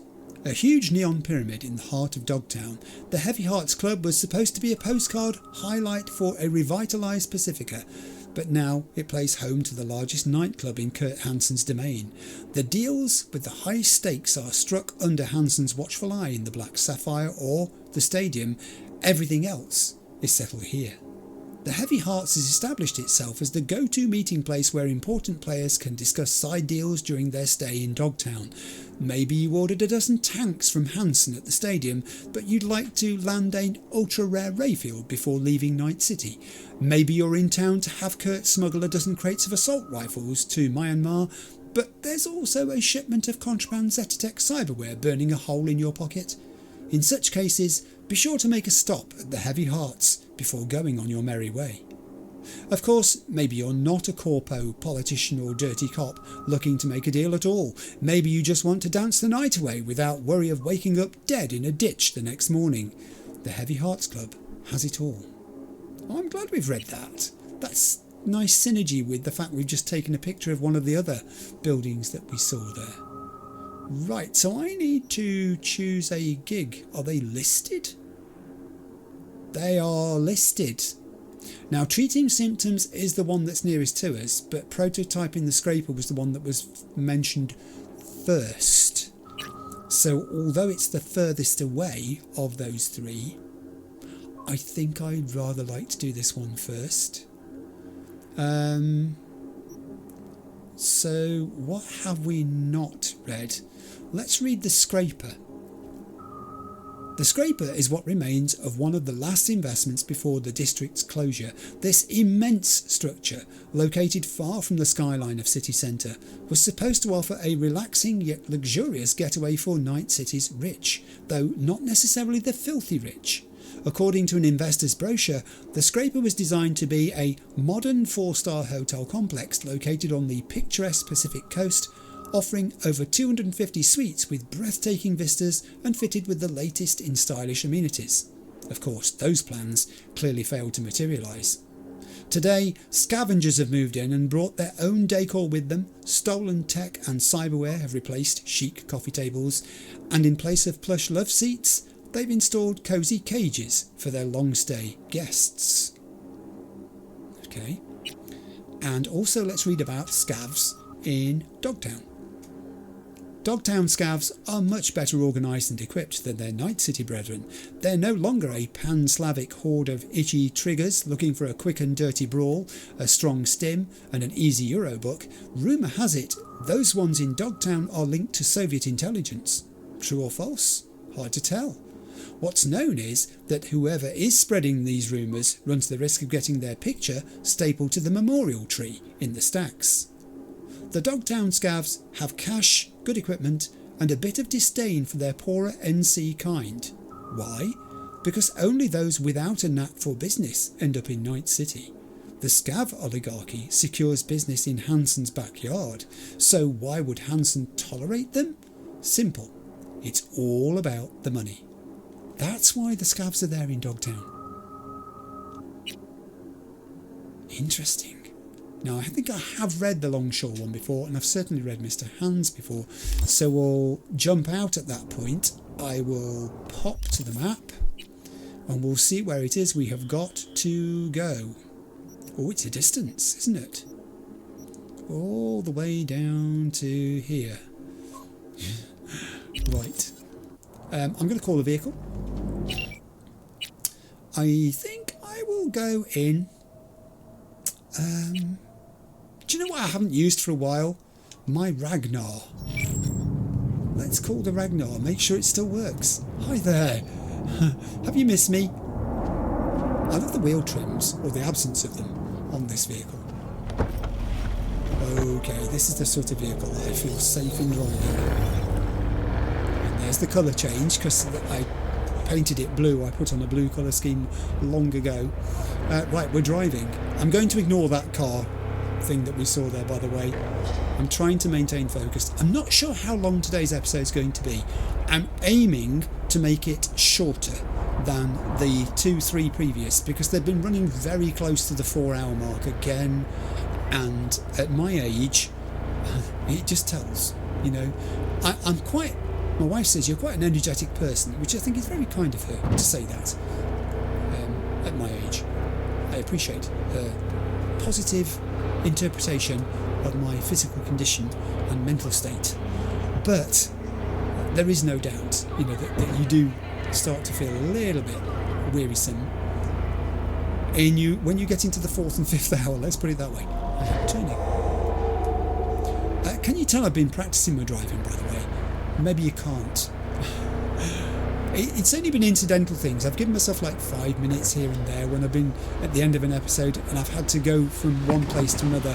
Rather than fast travelling there, I've jumped into a vehicle and tried driving there quickly. With mixed results, I think it would be fair to say. Haven't ended up in any rivers as we're just going past one. That's been a positive. But there have been some unexpected changes to the integrity, the structural shape of the vehicles in which I'm travelling. That would be... Another motherfucker trying to... Oh, no, please don't shout. Shouting gives everybody headaches. That would be fair to say. But I'm realising I've got to do this. I've got to be able to drive quickly at times. This is not one of them.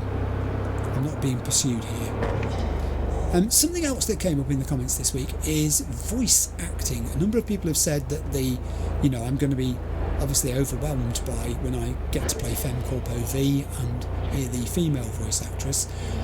And it got me thinking about voice actors just in general. And the fact that unless we go out of our way sometimes to find out what these people look like, it's so completely different to acting in a visual medium where, you know, the actual person is there on the screen and acting, and it's their voice that you're hearing. And I've just gone the wrong way. Or have I? Yes, I think I have. I've got to go this way. I've got to go through the barrier, it says, so I'll do that. I'll go through the border control. Yeah, I mean, you could, if you were a voice actor or actress and wanted to remain anonymous, you could do so, I would imagine. You don't have to be a public-facing person.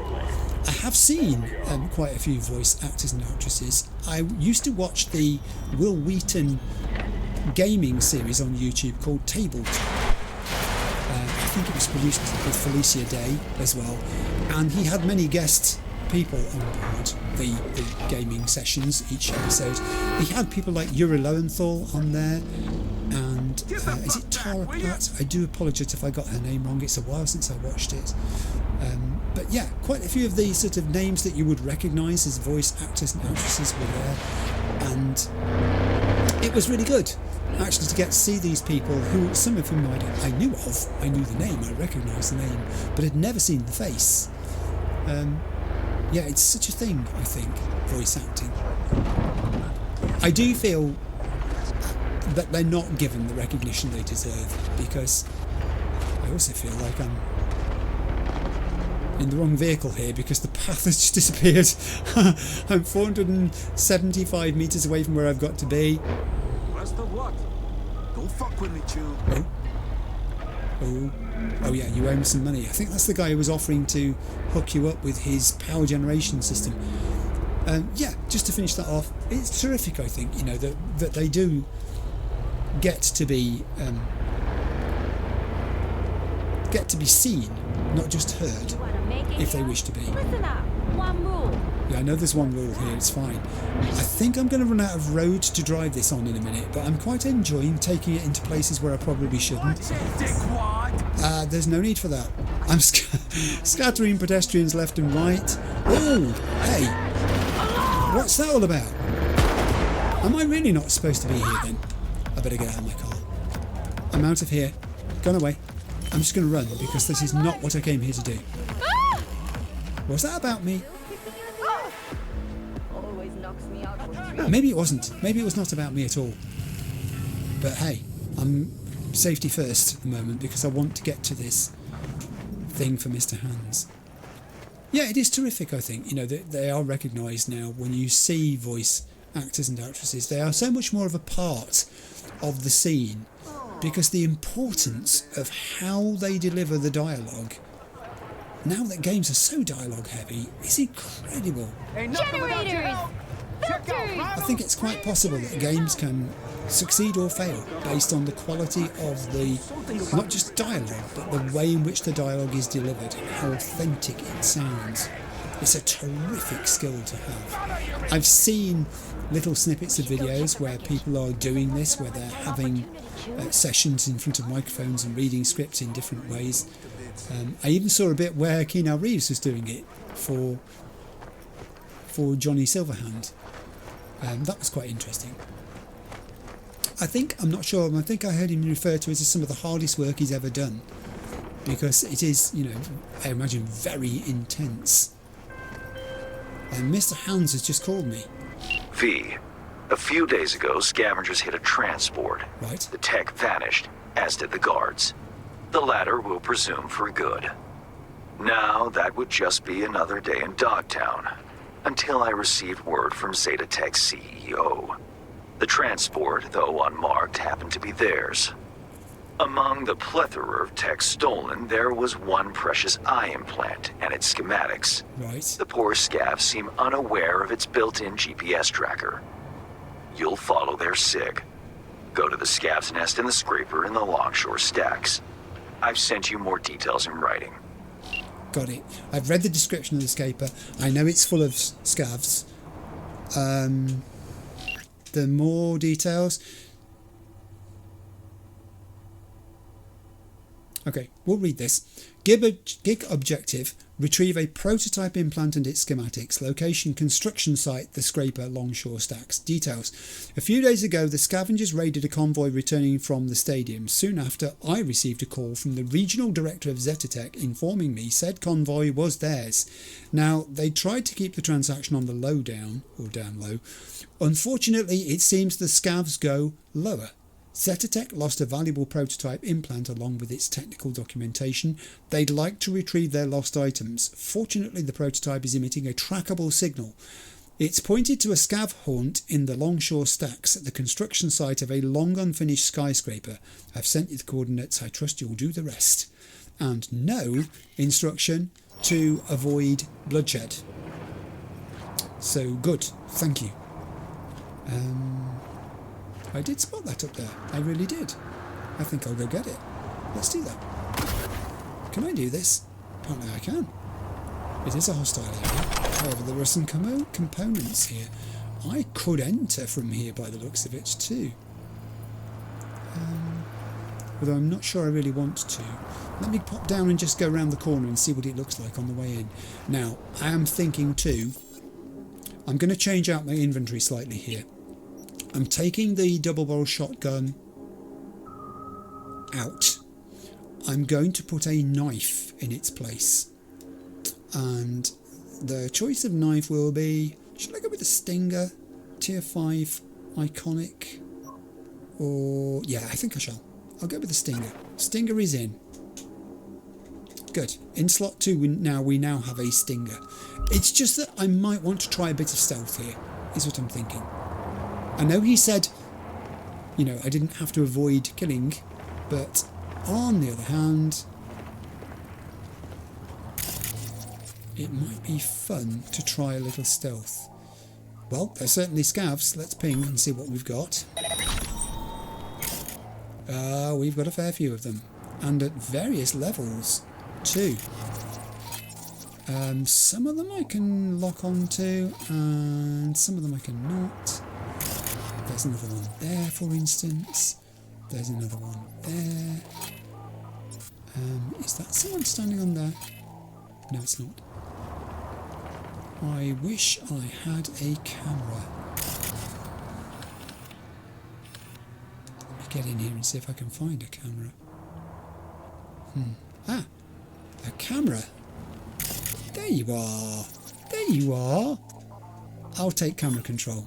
Now I'm just going to hide myself around the corner here in case anyone decides to come looking for me whilst I'm doing this. This is a veritable rabbit warren of places to be ambushed.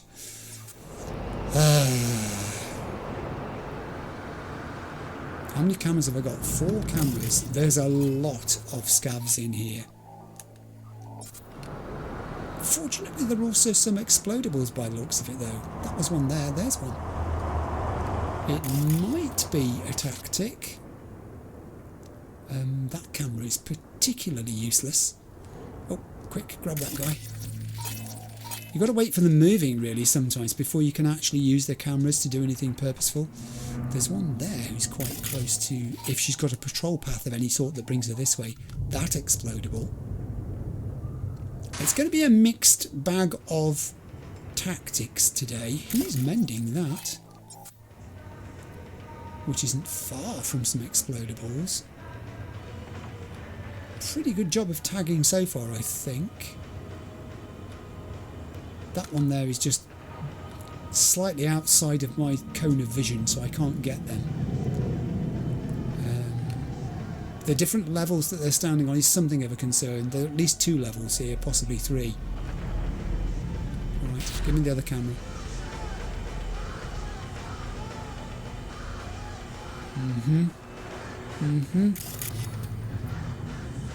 It's a wall. Aha, here's another one. Just when you think you've got everybody, you haven't at all. That's the guy who's mending the machine. Okay, right. I mean, how about... Is it worth sending these to friendly mode? It's something I never do. The problem is there, how many is that going to tackle on friendly mode before it's disabled or destroyed? And there's another one over there, but I don't think there's anyone near it. So putting that onto friendly mode might not achieve very much. Right, okay, action stations, here we go. I'm going to try distraction techniques. Let's try this one. Can I distract you? It's around this corner. Come around the corner to it. It's over here. Yes! Yes, I can. And... kaboom! One down. Patience. Patience is a virtue. Surely to goodness I'm going to be able to get some more than one. Is that too far away for you to be distracted by it? Or not? She's turned round. She's looking. She's thinking, where's that coming from? Yes, come on. Although by the time you get there, it will have finished distracting. Hurry up. Can't you go faster than that? They've found the body. I don't mind that. Find another one. 2 down. I'll take them any way I can. Any way I can. These 2 guys, everyone's on alert now. That might be too far away for you, but I can't distract you. I can only overload these. Nuisance. That one who's walking around up there, did I see something up there? Not sure. Gonna have to do this piecemeal, I think. One at a time.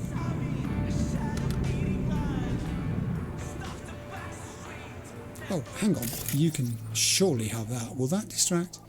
Go closer to it. How about this one here? It might be... I can distract you to that one. Come to this one. Come on, come on. Yes! That's close enough. Kaboom! He was no more. 3.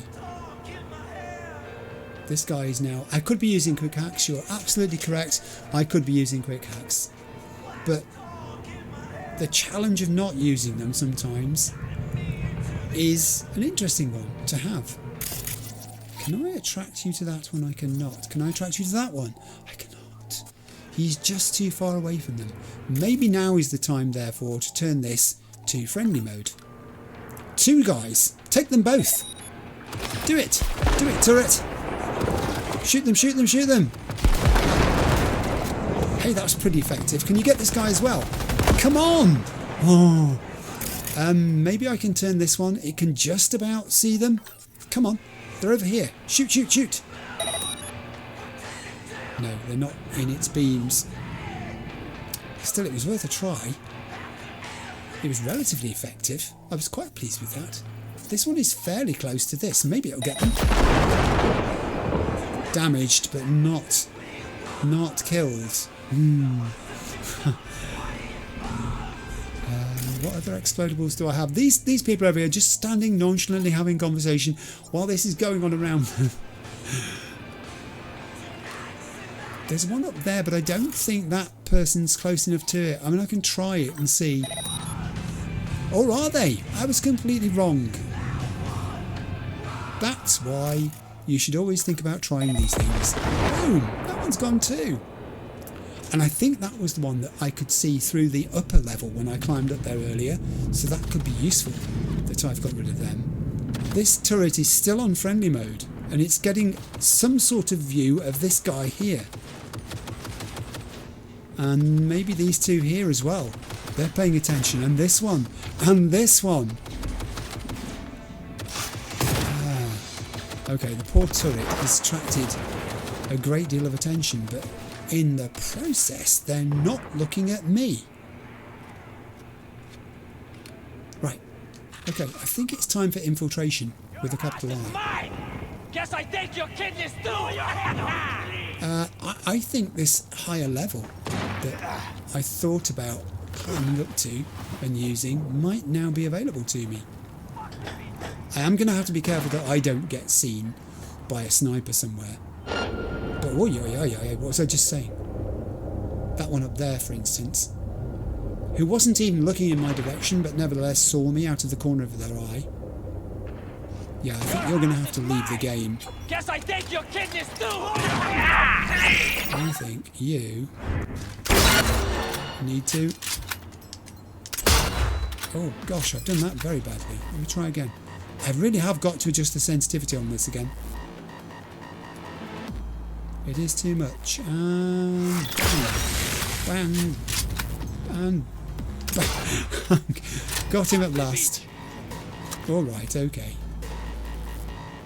So, combat mode. I did some stealthing, in a sense, but, yeah. Maybe just let that die down a second.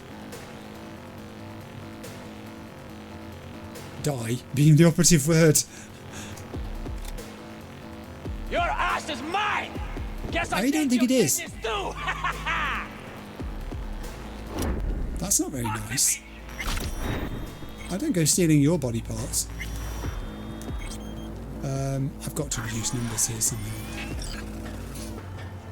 It's not going to be terribly easy because I don't really have terrifically good views of any of these people. That person would be better dealt with a sniper rifle. Looking like a I can get it in here. Oh, that's better. Oh, it's really annoying me. I'm just going to pause a moment while I decrease the sensitivity of the weapon. Back in a second. I'm back. Hi. If you insist on coming up the stairs, I will greet you in the customary manner.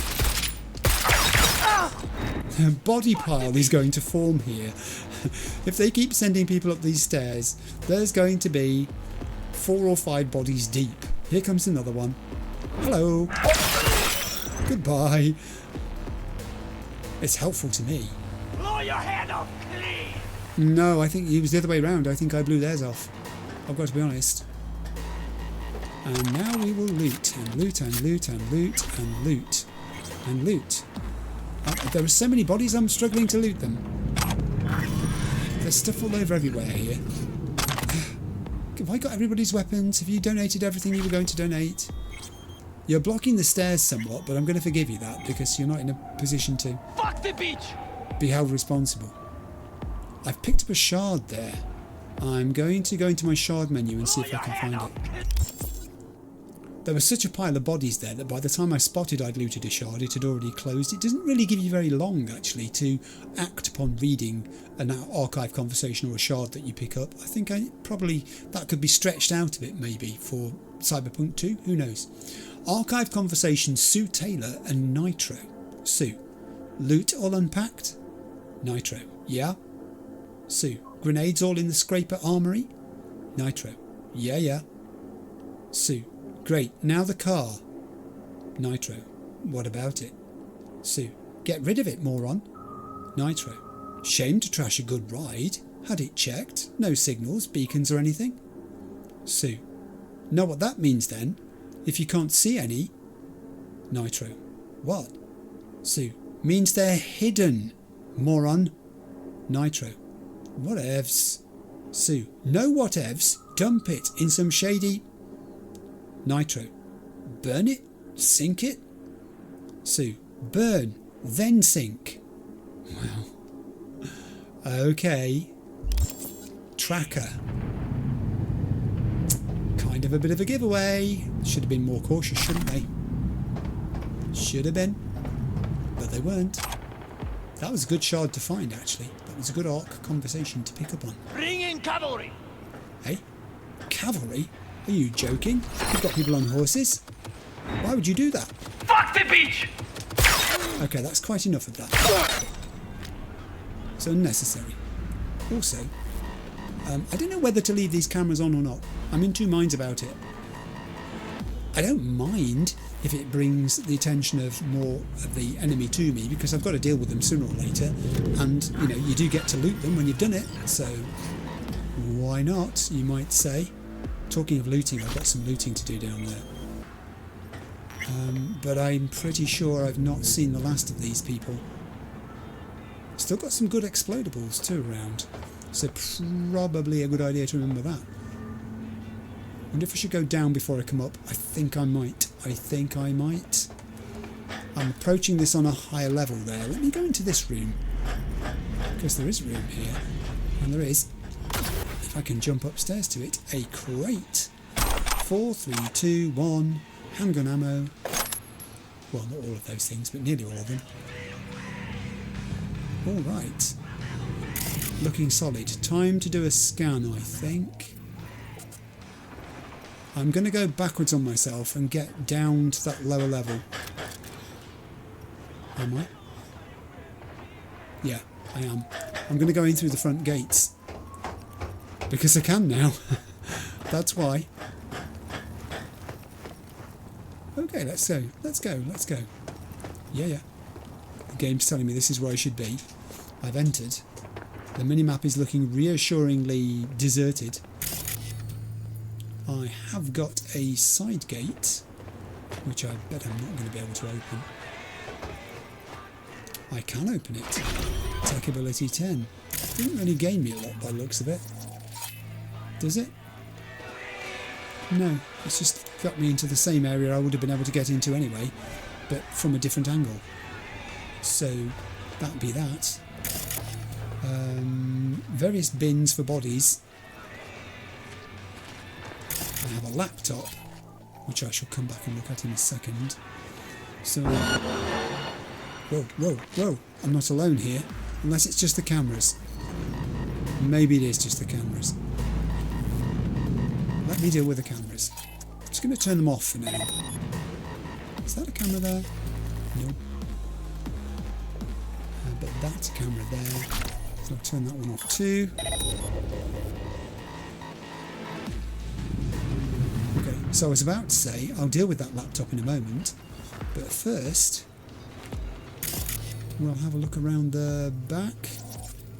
Do I really want some? I can't even say that. Schwab blue. I'll take it. You never know when you might fancy some Schwab. Schwab on toast. Schwab au gratin. Shotgun ammunition and a shard I've read already. The Thought and Owner's Manual. Hurrah! It's like one of those beloved shards that pops up randomly in the strangest of circumstances, but we're always happy to see it. It's like an old friend.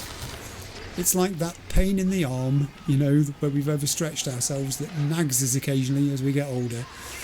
And we think, but would we be without it? No. More crates.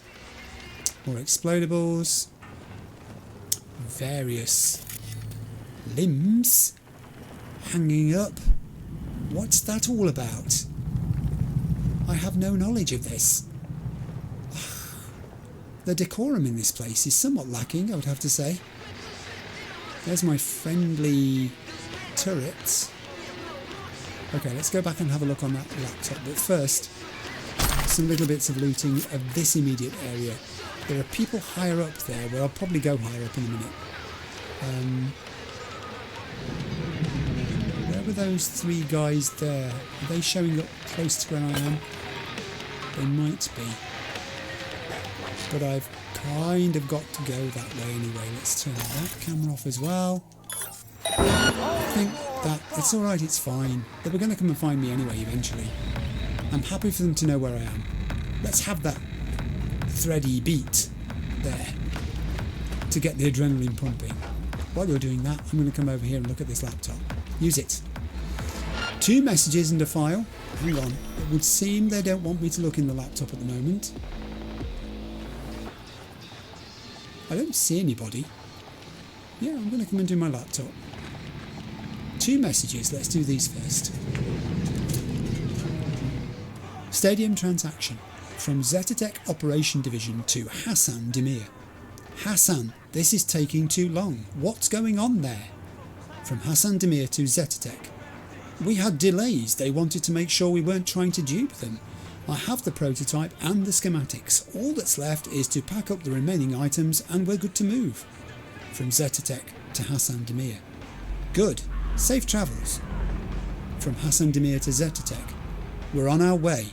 We expect a hefty bonus. From Zetatech to Hassan Demir. Where the hell are you? We're waiting at the pickup spot. Hassan, you better answer us right now. Oh, Hassan did not show. And then we have sudden deadline change from Hassan Demir to Elif Akar. Elif, thank you for updating my work schedule. I must say I wish you'd had contacted me regarding the new milestones. I'm afraid accelerating our deadlines won't magically make our work get done on time. The team and I are already doing overtime and working through the weekends. I'd be very grateful if we could go back to our previous deadlines. I believe it'd be beneficial to include me, our team representative, in any future deadline planning. Sincerely, Hassan Demir, Engineer, Commercial Products Department. And then from Elif Akar to Hassan Demir. Dear Hassan, that sounds very formal. I understand you might find those changes unexpected, but I prefer to use the word ambitious. Our algorithms clearly predict the new deadlines are more than achievable. Please keep in mind Zetatech prides itself in the tenacity and hard work of every employee. We should always aim for the stars. I hope you treat the new compact deadline as a challenge to tackle head on. We have full confidence you and your team will rise up to the challenge. Sincerely, Elif Akar, Project Manager, Commercial Project Support Department. There was a slight falling out and disagreement, and then we have ocular implant. Zetatech report on the Arasaka ocular implant. Our analyses leave little room for error. Arasaka is ready to throw down the gauntlet to Kiroshi. Our intel revealed that the new prototype ocular implant developed in Arasaka Industrial Park in Santo Domingo is showing truly promising results. With inbuilt ice penetration modules and scanning algorithms working as intended, it would already contend with Kiroshi's design. On top of that, smart weapon compatibility puts the implant on another level. Arasaka engineers appear to have achieved a competitive edge in neural connection technology. As of now, the design has one major flaw. The implantation process requires utmost precision. If the engineers manage to streamline the implantation process to reduce the risk of damaging the implant, which seems but a matter of time at this point, the product will undoubtedly become a commercial success. As of now, we have not managed to procure the prototype blueprints. Fascinating stuff. Right, let's follow the teal line a little. I am going to... It looks like it's sending us this way. I missed one or two things behind me, but I'll perhaps pick those up in a minute. I will get down here to these people. Do some looting. There's another one over there. Did I see a weapon? I don't think I did. There's one behind me who I've apparently missed. There you are. Hi. Thank you. I've been doing a bit of research into the PC version of this game, by the way, the next thing I wanted to talk about on my tablet, and the mods associated with it. I think one of the mods I read, I haven't actually seen it, is something to do with the position in which fallen bodies find themselves. It's time I went upstairs to loot, I think.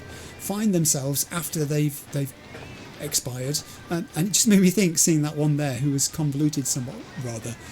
The world of mods is a thing that is a complete mystery to me, but by golly am I looking forward to finding out more about them. Shard? Random shard? Yes please. Archive conversation, Linda Clark and Alex Kotoff. Linda, you find anything? Alex, yeah, been all around Longshore and finally found the thing. Linda, do I even want to know what? Alex, if you don't, what the you texting for? Linda, cool. What did you find? Alex, no, the skyscraper near the marketplace was supposed to be a hotel or office or something. Linda, know the one? Alex, that going to be our new HQ. Linda, near marketplace equals handy.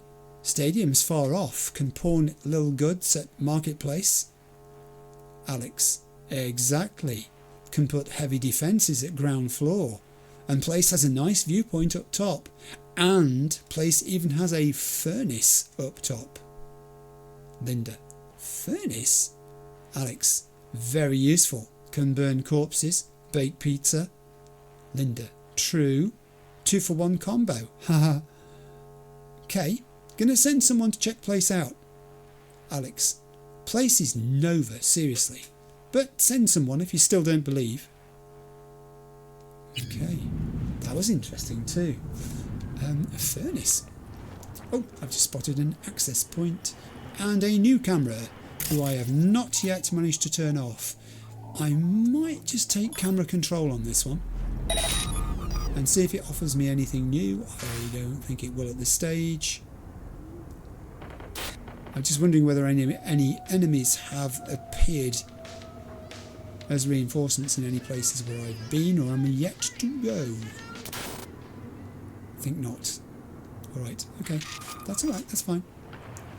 I'm aware that I may not have looted exhaustively there and that there may be things behind me which I've missed, the occasional weapon and things like that. I'm not too worried at this stage.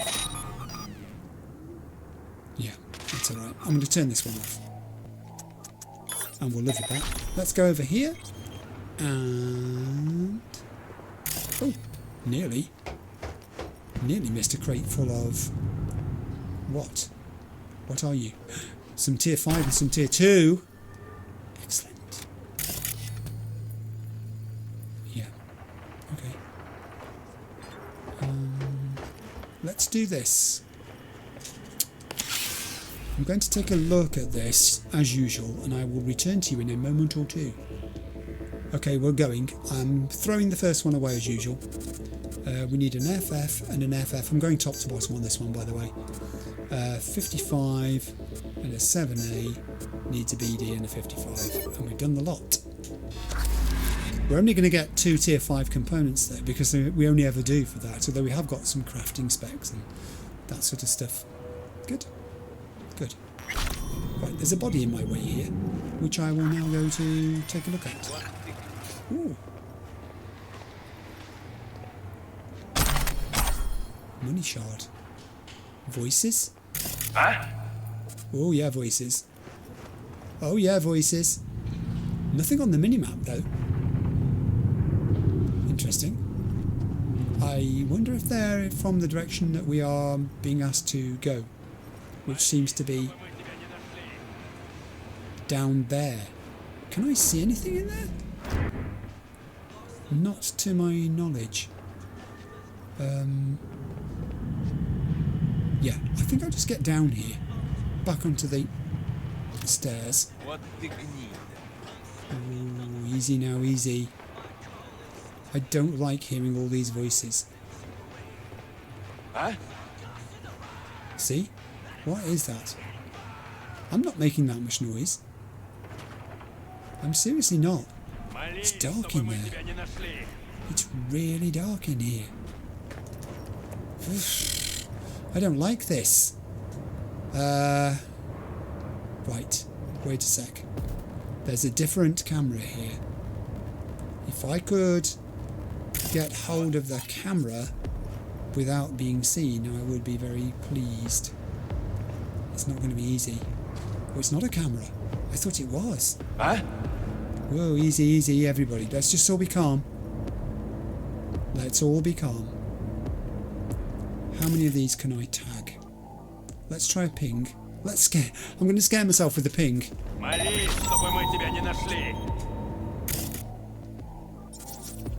It's not that revealing, actually. I have 3 of them here. I wonder whether... yeah, you see, if I turn that to friendly mode, it may attack them, but all 3 of them with concentrated fire could knock that thing out. That explodable over there would take out at least the guy by the stairs. Huh? Maybe... will you stop saying maybe I should go super stealthy. Not so super stealthy. Well, it was an idea. It just made too much noise, I guess. That's unusual because normally the knife, although I suppose it isn't a silent weapon as such, but it is quite effective. I think he was just... there's no... Oh no, I don't think it was particularly cowardly of me. I think it was quite brave, in a sense. You don't think there's a body there? I think I will try and overload. That may have done some damage. You dirty rats, I can smell you. You dirty rats. Possibly the knife is not as useful as it was now, but I don't know. She's not got much health, so that should be enough. I believe she was standing next to someone though. Hi, this is a long way to throw a knife. Oh, and he's moved out of my close approach vision. Now he's back. Hi. Yeah, missed. He ducked. Try again. Oh, that'll do it. No, it won't. But that will. Quickly switching from one to the other. This is hairy. Yeah, I'll have those. Thanks. Tier 5 and Tier 2 components. Never say never. There's always the chance you're going to be given a quick reward. Here's another one, for instance. A liberty. I'll take liberties. Whenever I can. Alright, we're in. Yes, yes, alright. I will put you to friendly mode for now then, in case anyone sneaks up behind me. Maybe I should have done that the first time. Maybe. It's one of those things, again, I was talking about, isn't it? Where people will offer advice and say, yeah, you know, that could have been the better thing to have done. But who knows? You don't know what's around the corner, so it's difficult to tell. It's sending me that way. I shall therefore loot, because it's not necessarily the case that I'll return this way. Let's do this while we can. There's still something there which is quite hard to get hold of, and I cannot see precisely who it is. It's you. You're not dead? Oh, okay. I mean, I thought you were. I've got to be honest, I thought you were taken out by the explosion or the gunfire or some combination of the two. Okay. Just checking I've not missed anything in the back room. We will proceed in an orderly fashion in a forwards direction and see where it takes us. There's a lift over there. Is that what it's asking me to use? There's also some stairs which don't really lead anywhere because the doorway is blocked, but there is a door over here which I cannot open because I don't have the authorization. I haven't found it. Okay, I wonder if I've missed something somewhere. Maybe I have. I'm not going to go back looking for it because it's not necessary.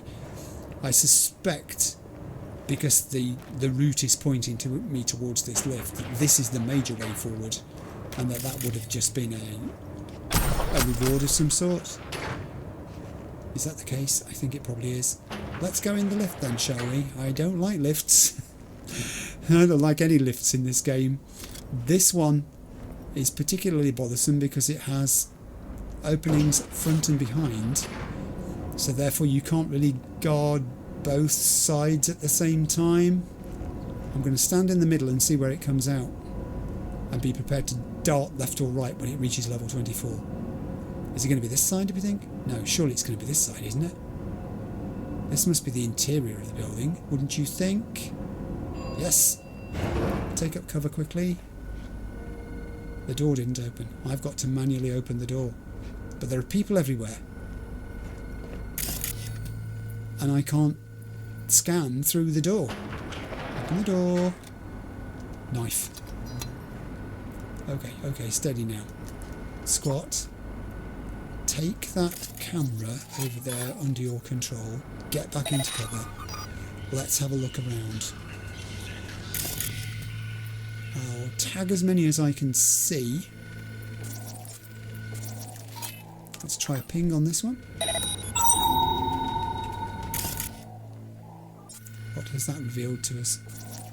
Well, there's a person who can be dealt with when explodable. That's good.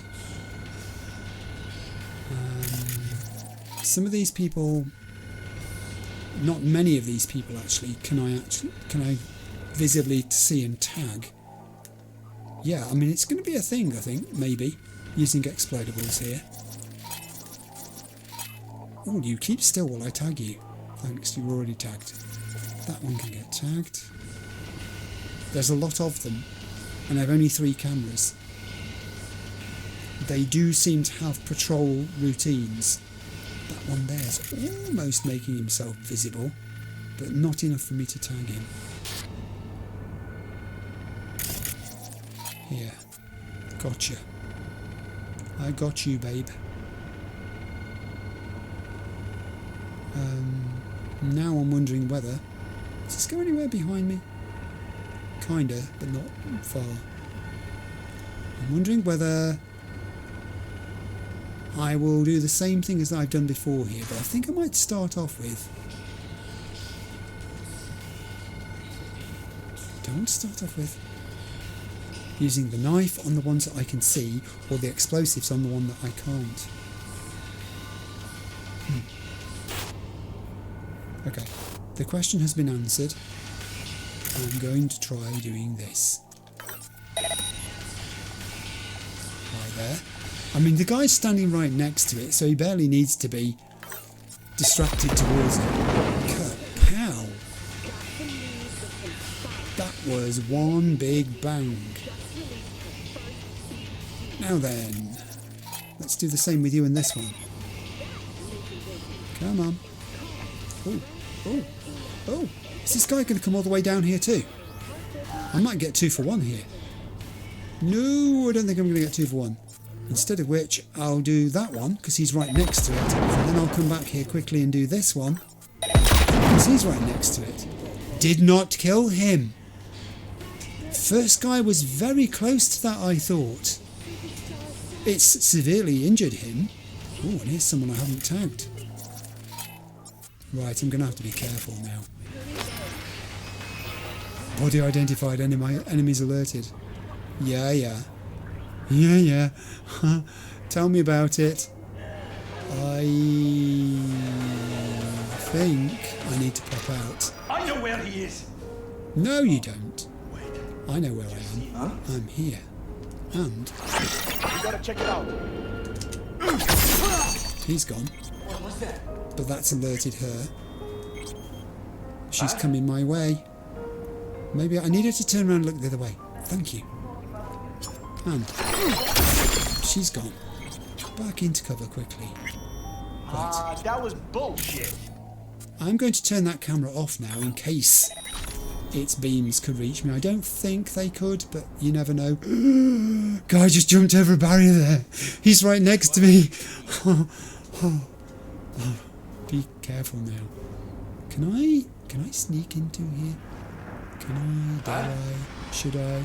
They know something's going on. They're not stupid. Oh. Ooh, steady. That guy there is far away from me, and yet he was just looking in my direction sufficiently to be able to see me. The knife could be helpful. He's the one.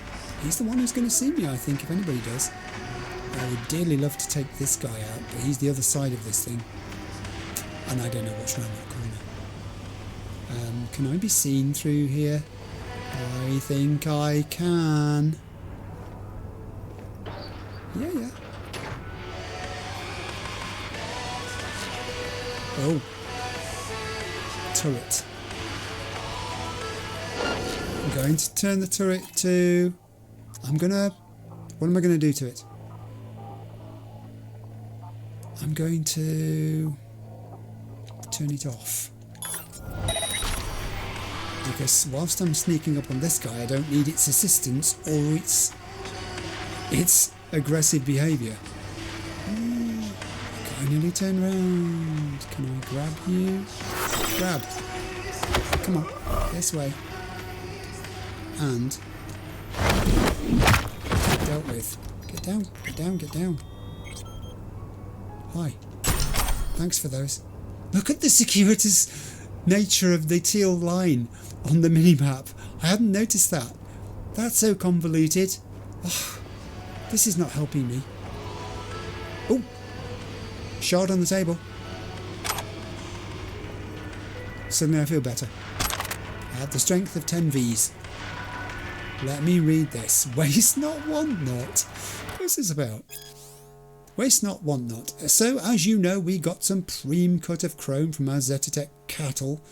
Bit bullet ridden, but still, put them up for carving.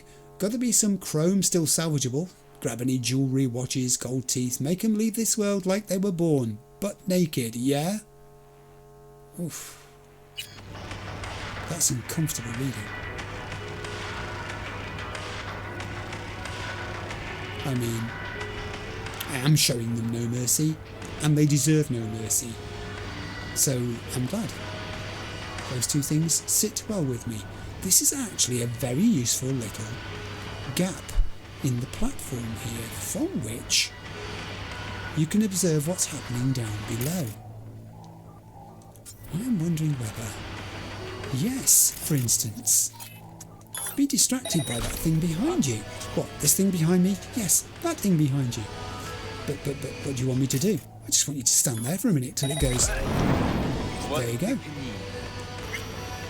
You've seen a cockroach? Oh dear. Maybe you need to call building sanitation. Whoa, did you see that guy's athletic descent there? Very gymnastic of him.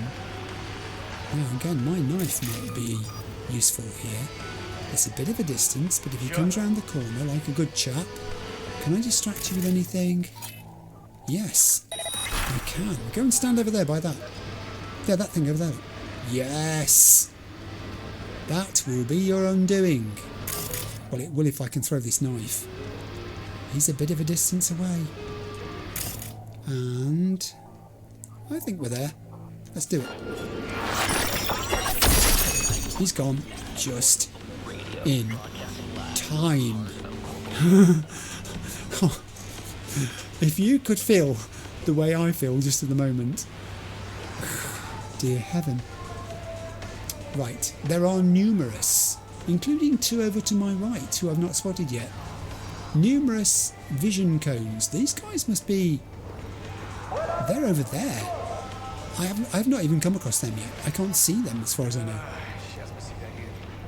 Right, okay, progress has been made. We are penetrating the facility and, as expected, have encountered severe resistance on the initial levels.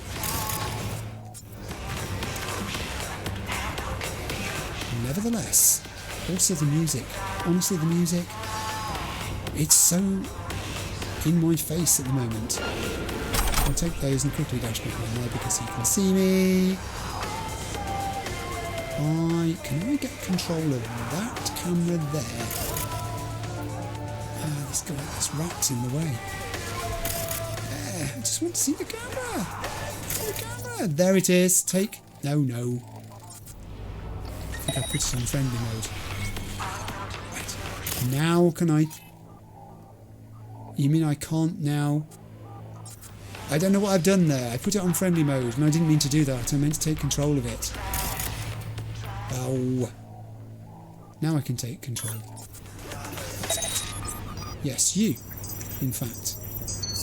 Are you actually near anything of any explodability? Can anything go boom close to where you're standing? No, it can't.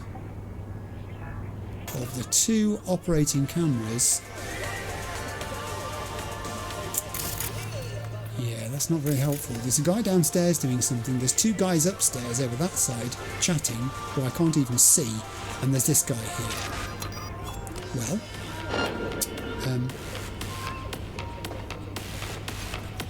maybe I can get a bit... Oh, I've just fallen downstairs. How did I manage to do that?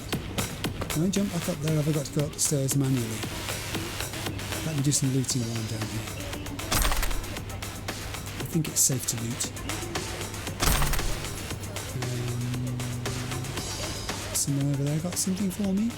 No, that's a bottle. That's a leg. I've seen legs before. Where are the bits of... Oh, there you are. Yeah, this is what I was talking about. Posture of fallen enemies. They are a bit weird, some of them. Some of the postures they adopt when they land. So, I mean, I can understand the motive for saying that might be a thing to do. suggesting I go this way. There's a shard. Safe and sound Night City gangs. I've already read it. I know about Night City gangs. Not enough of them. Okay. If I pop over here, there's every chance I might be able to throw my knife through this hole. No, there isn't. How about if I come around this corner a little? Not too far. Oh, that's too far. Alright, calm everybody. But there is a shard I haven't read. Let me read this. Night City and the painful return to normality. Rebuilding Night City's centre after the terrorist nuclear attack was no easy feat. Along with the end of a global conflict known as the Fourth Corporate War, the United States entered a period of unrest, resulting in the then President Elizabeth Cress forbidding one of Night City's largest employers, the Arasaka Corporation, from conducting business in the USA. Instead of offering help to rebuild Night City, America's leaders urged residents to abandon their homes, writing the city down as a loss. Scattered and desperate, they could have easily lost hope, but the proud Night citizens ignored the authorities' instructions, decided to remain and bring the city back to its former glory. The Night Corporation offered full-body conversions for those who agreed to work in radioactive zones and clear hazardous debris. To cope with overcrowding, dozens of new mega-buildings rose up from the rubble. The design of these one-size-fits-all structures expanded on the idea of vertical malls from the previous era, adapted to suit the needs of thousands of tenants and consumers. Finally, in 2052, the mission to rebuild Corporate Plaza began. The message to the world was clear: Night City is reopening for business. Good place to find it, I think. Very appropriate place to find it. I will take that from the ground. It may give me health. Who knows? Right, I am now going to try to make progress once I've looted this safe. Of its €665. And there's a TV randomly playing to itself here. Can I turn that off? I wish I could. I can do a fast attack on it apparently. But yes, let's go. Okay, it's time to try and deal with these people. This one for a start, who I can now see. Lock on and gone. Good. Excellent, in fact. I'm pleased to have met you, even though we didn't get to speak. I would have liked to have introduced myself to you first. It proved not to be possible. Where is this? I found myself a right little nook here. Sniper ammo, a D5 Sidewinder, a shard. There are so many shards in this episode. Handymen for a job. So we got some Corpo arms from the Zetatech convoy. Now we could sell it as it is, but then those Stadium cut us up like a caught in a zipper. So boss wants us to tinker and sell clean iron for real eddies. We've got to crack the biometric security protocols, wipe the neural links, scrub the serial numbers, remove trackers, all that jazz. Any techie feel up to the task? Hit the armory if you're interested. Wow, there was a lot to do to clean those weapons before they could be resold. Okay. This is a very interesting little... Oh, there's another shard! You've got to be kidding me! How can this be? It's not my birthday. So many of them are unread shards too. Archive conversation, Jack Mayer and Anton Boyko. Jack: sucks to be called that. Psychos, butchers, corpse. Anton: it's hurtful. 3 years at Militech, engineering internship, just to be called that. Jack: I mean, I'm not too surprised. When I talk to some of these, makes me wonder what the heck I'm doing here. Anton: Thought we'd catch a break in Dogtown. Make a name for ourselves, I don't know. Jack. I mean, we almost did, but old habits, man. Anton. Maybe if it gets crazy, Barguest collapses or something, maybe we'll catch our big break. Oh. Decisions, guys. Decisions and consequences. That's what I was on about at the start of this game. Is this person going to turn around if I open this door? Apparently they are not. Which was their undoing. Yeah. Okay, now I've got... I'm kind of surrounded by circles here, by yellow circles, so I've got to be a tad careful. People are still patrolling. I've got them there, look, in front of me, to the right of me, and behind, and to the left of me as well. I did have them behind me, but I've just swizzled round. Hi. I have no idea where I am. I'm pretty sure I'm not supposed to go out there. The line for where I'm meant to be going is growing shorter, but I do still have enemy combatants in my way. I have stairs over there. This guy's outside. These are industrial shutters. But wow, blue containers, blue cylinders. Okay. I am guessing I could, though I'm not going to. Hey, hey, hey, you can't have detected me through the shutter. That's not possible. There's an awful lot of twinkling noises going on around me. It's making me nervous. I'm not sure what's causing it. I'm not going to go through those shutters. That's a given. Right, okay, we're not going to do that. I am going to just check out the rest of this downstairs area before I climb up those stairs. There's another shutter there. I can open that one too. This is someone's very private little nesting resting place. It's a little bit off the beaten track, isn't it? In this corner, tucked away. There's a guy upstairs. I'm going upstairs. Okay. I'm still with a knife at the moment. I know. Braver. Foolish. You're saying...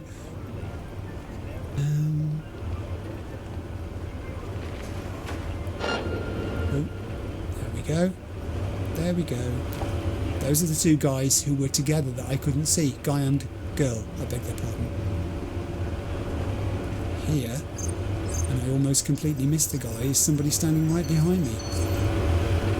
And I can deal with him. I've had him on my radar for a while. He's the one who survived the explosion, but not for long.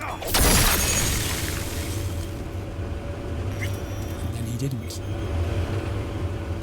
What is that noise? What is that noise? I mean, I'd really like to get a clean sweep here so that I was unopposed once I achieve the objective. It would be nice to exit this building without feeling like I was fighting my way out. There's a furnace upstairs. There is a furnace upstairs.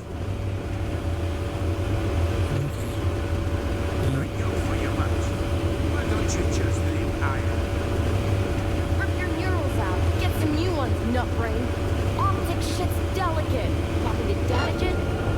You didn't grab any intel off the convoy? No schematics? Nothing? No touch, unless, everything really look. They didn't find it? Well, whatever. Fresh out of ideas. Gonna need to roll them out on the table, start cutting. Finally you say something smart. Okay, they did not find the schematics to the prototype when they took possession of the stuff. Yeah, I've got to be careful here. The angle of approach to these two is quite acute. He can go, but she will also just immediately take offence at what I've just done. If she's got anything about her, yeah, he has. I beg his pardon.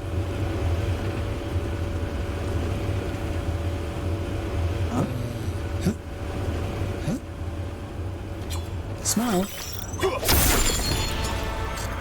Ooh, Headhunter 54. Good. I'm feeling the stress of this, guys. I'm feeling the stress of this. Archive conversation. Let's read that. Oh, okay, we've read this conversation already. All right, that's fine. I don't mind finding the same thing twice. $, always worth having from the Fallen. This is becoming more of a twisting and turning path which I'm following now. I will loot that. Then it's sending me through these double doors. Have I missed anything? What was that? There is another. No point tiring ourselves out. Okay. Okay, there's definitely someone still around down there. There is. I thought there was another access point here. There is another access point here. Let me connect and I will do this. Right, give me a sec to look. I'll be back in a moment. Right, I'm going to go top to bottom with this one, and I'm probably going to waste one in the process in the middle. So here we go, 55 E9, and then I need a 55 and a 55. And then I'm going to waste one and go and do my E9, my FF, and my 55. There we go. We used all the slots, but we got there with 13.37 seconds to spare, and we've done another access point. Okay, now I'm going to return to following the route as marked. Let's go. Double doors. I don't know what's... Oh, I do know what's beyond them. That's a body. Okay, I think maybe a gun might be an idea at this point. No, not that one. Yes, that one. Let's do some scanning. I have a corpse. He's 31. Internal hemorrhage following blunt force trauma. Clumsily extracted implants. We know that's what they do. We read that that is what they do.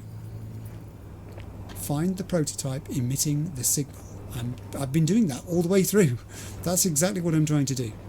I will take the Naranjita Classic. I'm not going to drink it. I will take it. I will loot this safe. Another safe, $479. I will take that as well. I found a laptop. Excellent. Let's use this. This has 3 messages and 3 files. Ransom. From Chrome Killer to Zetatech Customer Service. We caught your rat. Here's what's going to happen. You pay us ransom, or we send you tune back to you in pieces. First we'll send the index finger, so you know who's to blame for his death. Then his ear, so you'll know what happens to those who don't listen to us. Last, we're going to send you his, so we know we're not about to be shafted. You have until tomorrow to send us 1 million eddies. From Zetatech Customer Service to Chrome Killer, re-ransom. Dear Sir Madam, thank you for your message. Our consultant will look into your inquiry and reply shortly. This is an automated message. Please do not reply. Sincerely, Zetatech Customer Service. From Chrome Killer to Zetatech Customer Services re-ransom. Good. Ask your consultant if he thinks it's a joke. It's not. 1 million eddies. Tomorrow, sharp.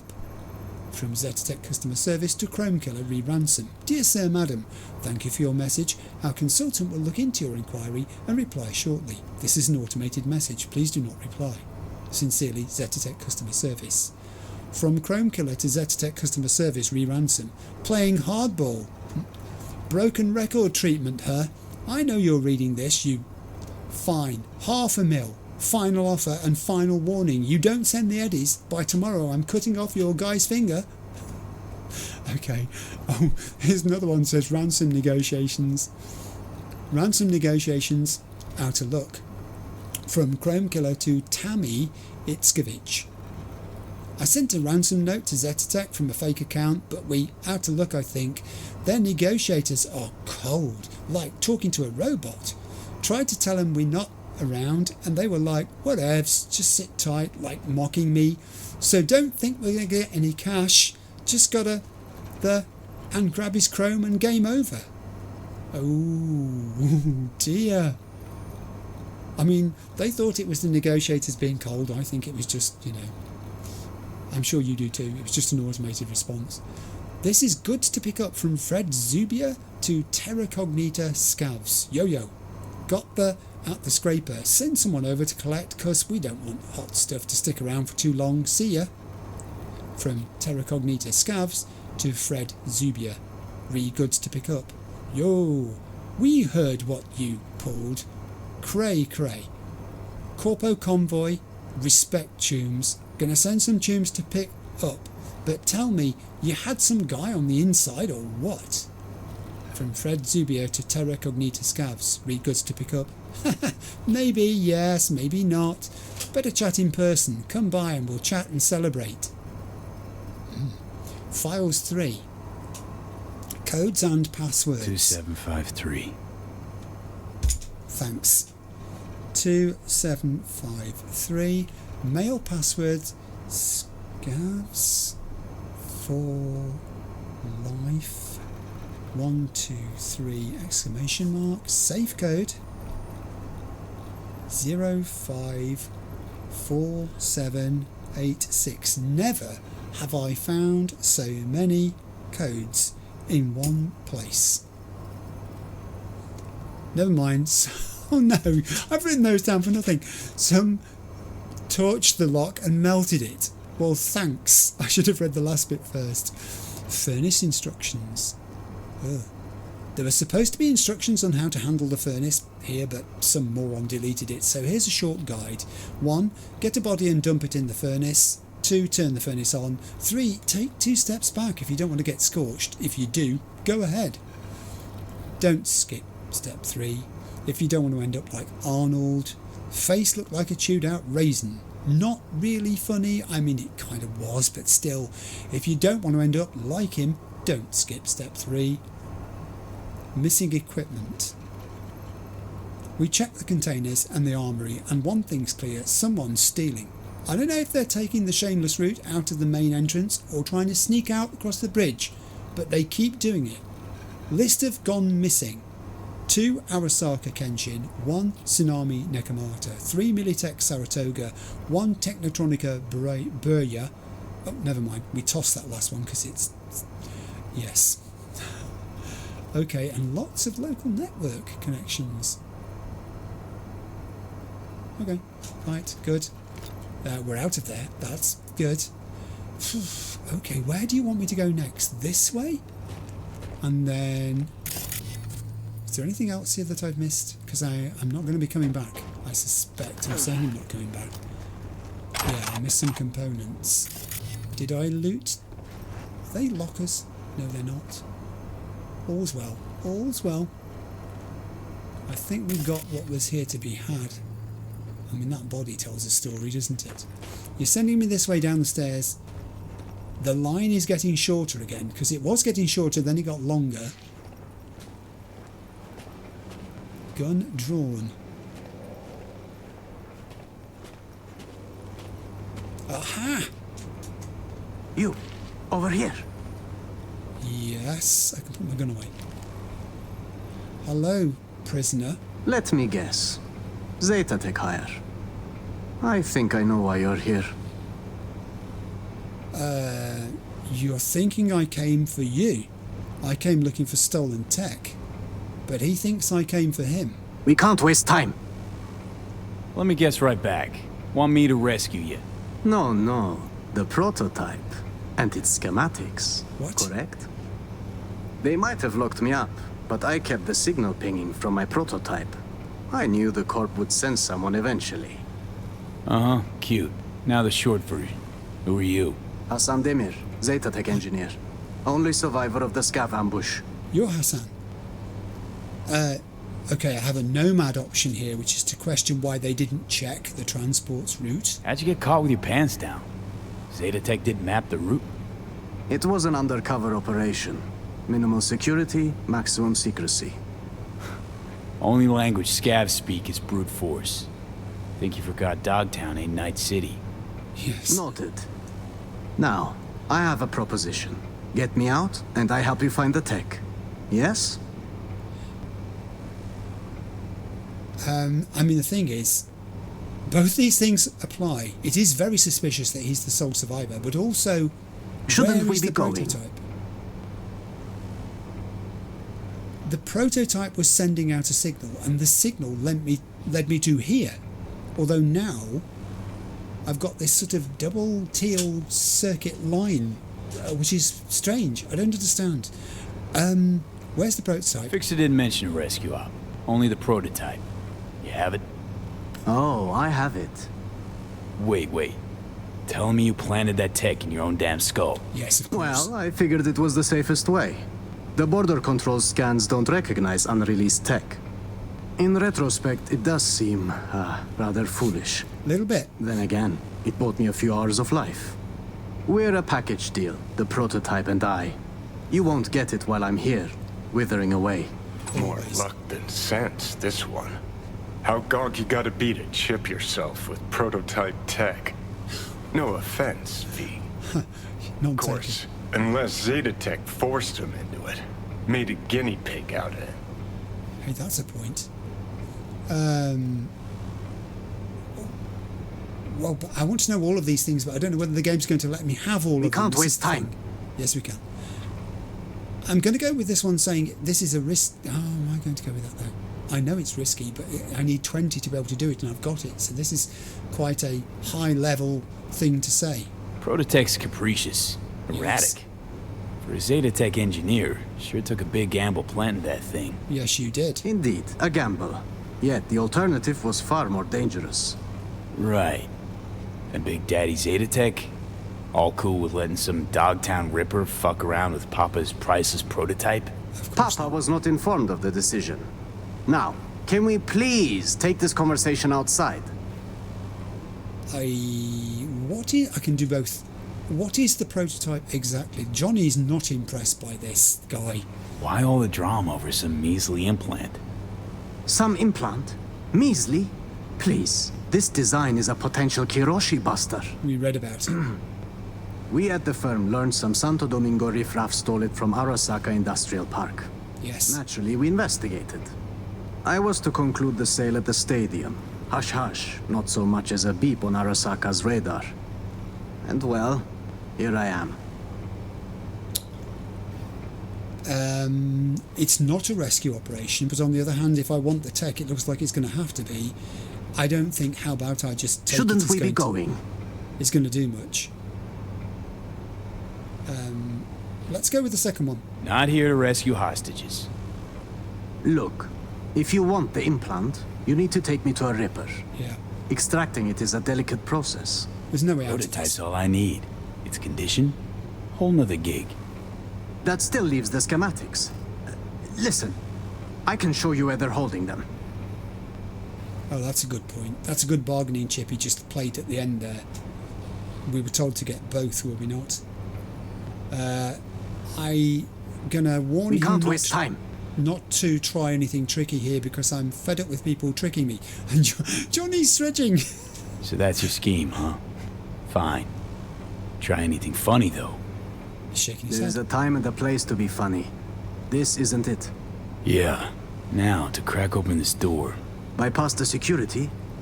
If you can't, the guard room's nearby. Maybe they have a passcode. Hey, maybes. Already found it. Yeah, I did. I did already find it. Can I use this then? Good. Use. It was 2753. Let's do that. 2753. Well, I see Zeta Tech spared no expense in hiring a real professional. Thanks. Now your time to shine. How do you know where these schema docs are at? Their workshop. The scavs took me there.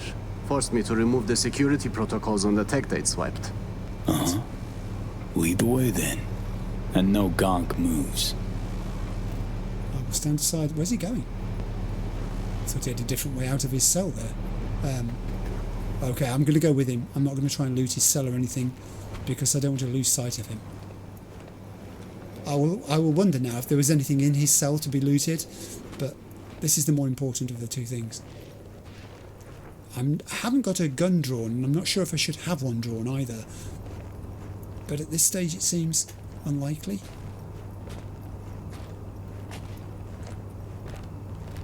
Jesus! Is that... Harry? Yeah. The man was a real prick, but this... It's barbaric. It's what they do. It's what would have happened to you, moreover, I think. But then you knew where the schematics were, and you would have withheld that knowledge from them, wouldn't you? That was your bargaining chip with them too, not just with me. I am pursuing you. Ooh, let me just grab that creative. Tier 5 components. I suppose this would have been my fiery grave if you hadn't shown up. Eventually. Burned at Zetatech. Nearly burned here. I see what you mean. Okay, we're just going to stand here warming ourselves. Don't forget step 3. A scav on the balcony. You'd better take him down. Okay.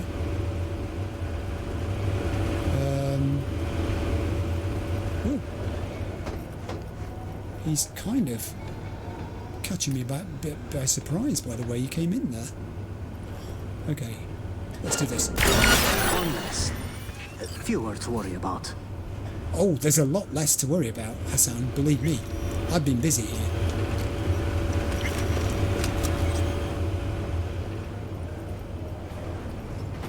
Let me just loot this guy. Oh, he's gone away again. Hello. Do you have anything for me? Some Eurodollars and a weapon.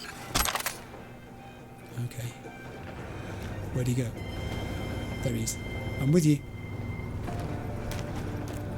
I've been in here too. I neutralised a guy who was in here. Why are you lying down like that? There's no need to. He's over there. Look. I've seen to him. He's not a threat anymore. This room is not revealing a great deal. Right. This is it. It's got to be here. Somewhere. Safe. Found it! Not a safe. Take tablet. Preem, got it. Got it. Sit close. We'll get you out of here. And if they see the empty cell and sound the alarm, it could get really hot really quickly. You got an idea? Let's hear it. The drawbridge. I've seen the scavs use it. I suppose it's their emergency exit from the scraper. We'll vanish before they realize. Little to no risk. See? Not as burdensome as you thought I was. Okay, lower the drawbridge to escape from the scraper. I'll just have one look around this room before we go, in case I missed anything, because we shan't be coming back. I mean, I missed that, but I don't really need that particularly at the moment. It's sending me out here. Where am I going? Is it this? It is this. It's a switch. Remote deactivation. Let's do it. It's time we were on our way. Great. That will be the bridge then. Whoa, he fearlessly stepped out there.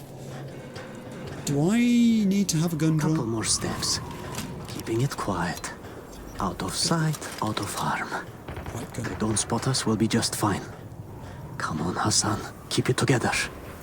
Yes, come on, Hassan. Keep it together. I mean, I'm doing all of this purely to get in with Mr. Hands. I really don't care particularly. Now to disable the bridge. Better not have scavs on our backs, no? Okay. That was good. Wow. Weren't lying about being an engineer, huh? Punch it with your hand. Hey, as long as it stops working. When you say stops working, though, the bridge is now stuck in the lowered position, which means they can come across from that building to where we are. Should be safe here. I owe you one, truly. It was getting quite ugly back there. It was. Sure thing. Not like I'm leaving empty-handed, right? Well, I suppose I can take it from here. I'll tell my superiors you did one hell of a job. Oh, hang on. Wait a second. No. You're not going anywhere. That prototype is my responsibility now. Shouldn't we be going? No. You'll sit tight while I call my fixer, grab some transport. Yes. Sure, he'll want to handle the prototype personally. No, wait. I can't go back to Zetatech. You know what? Getting on my nerves now, Chum. You get one answer. What the fuck's your deal? My deal, I don't intend to return to Zetatech. I plan to grab the prototype and vanish into Dogtown. I had a buyer. I was waiting on the signal to run. Then the scavs attacked and everything went to shit. Going back, it would be a death sentence. Oh man. So, why did you do this? Why are you so hell-bent on clipping this tech? Do you even have the faintest idea how much it's worth? Oh, more in your life, right? Ah, I have no family, no friends. I gave my life to the corporation. The sacrifices I made. And for what? What life? The bastards stole it. The money from the prototype would have afforded me a fresh start. But then every employee who works for them could have said that. So your plan exactly was to do We what can't with waste it? time. How'd you imagine playing a megacorp? Must have had some kind of plan. They would know. I did, though I couldn't do it all on my own. I arranged a buyer at Dogtown Stadium. We would have met, were it not for these savages. Buyer Tommy. could have hazed you, though. Yeah. True. So I had the prototype implanted. It became my bargaining chip. He knew he couldn't harm me without jeopardizing the tech. I was to vanish during the convoy's inspection at the border. I arranged an unmarked car, bribed the guards, but then the ambush, well... How... Well, yeah, I mean, so you lied to me. You didn't tell me the full story. How do you think this is going to go? Because I need Shouldn't this we thing... be going? No, we shouldn't. I need this thing because if I don't do this job for Mr. Hands, then my status with him is diminished. I'm not going to progress to get Songbird released from Hansen's grasps. How do you expect this to go down? Wait. How in the hell do you think that was gonna go? I tell my fixer, sorry, shit out of luck, prototype bounced? Quite. Just say it got lost, moved, I don't know. I cut the signal. Your fixer can have the schematics. They're just as valuable. You conniving fuck. Should have schemed a little harder before you squirmed into a Sokka Zeta scavenger shit witch. Whoa. I fucked up, okay? If I'd known. Please, if you send me back, I'm dead. Newsflash, Choom. Dead already. They'll find you and snuff you before you walk with that tech. Then, I give up. Kill me. I'm not being dramatic. I'd rather die by your hand than their tortures. Oh my heaven. What am I supposed to do here? Full faceplate. Armed, dangerous, unresponsive to any attempts at contact. Hansen's voice on the tannoy system just blaring out. I have a binary choice here. We can either say we never met and it's gone and I let Hans down, but I still have to do 3 gigs and there were 4 listed. But then what guarantee is there that one of the others is not going to be more impossible to deal with than this? This guy did wrong. His wrongdoing was his choice. He brought this situation upon himself. I'm calling my fixer. Doing it my way. Calling my fixer. You, sit tight and shut up. Right. Okay. Oh, and I am calling him as well. I beg you. Please don't send me back to the Corp. Hands, Sitch got tangled. Rescued a Zeta Tech hostage. Sole survivor of a scav ambush. I see. This impedes your assignment. How, exactly? His opinion is the same. My Choom here planted the prototype in his eye socket. Gonna need a ride. Inconvenient, but not disastrous. Coordinates, please. His escort back to Zeta Tech will arrive shortly. I can grab the implant, but I can let Hassan go. I can send the coordinates. His escort back to Zeta Tech will arrive shortly. Zeta Tech wants the person responsible for what happened. He is the person who is responsible for what happened. He betrayed the trust that they put in him. This is not my decision to make. Sending them now. I wait for Hans Merck. Sometime later. Who are you? There he goes. Nancy. Here for the schematics. That was a very Johnny move. Throwing away the cigarette. Here are the schematics. Here you go. Here's the tablet. Preem. I'll take it from here. Okay. Sly bastard survived an ambush, gave scavs a slip, and bamboozled a corp. But at some point, everyone's luck runs out. Well, I mean, that's completed the second of the 3 jobs. Commendable work, V. My people will take it from here as per our agreement. Expect your compensation shortly. I feel disturbed by that. 8,000 eddies, that's neither here nor there. There was no way to win in that thing. It wasn't a winnable scenario. Somebody had to lose.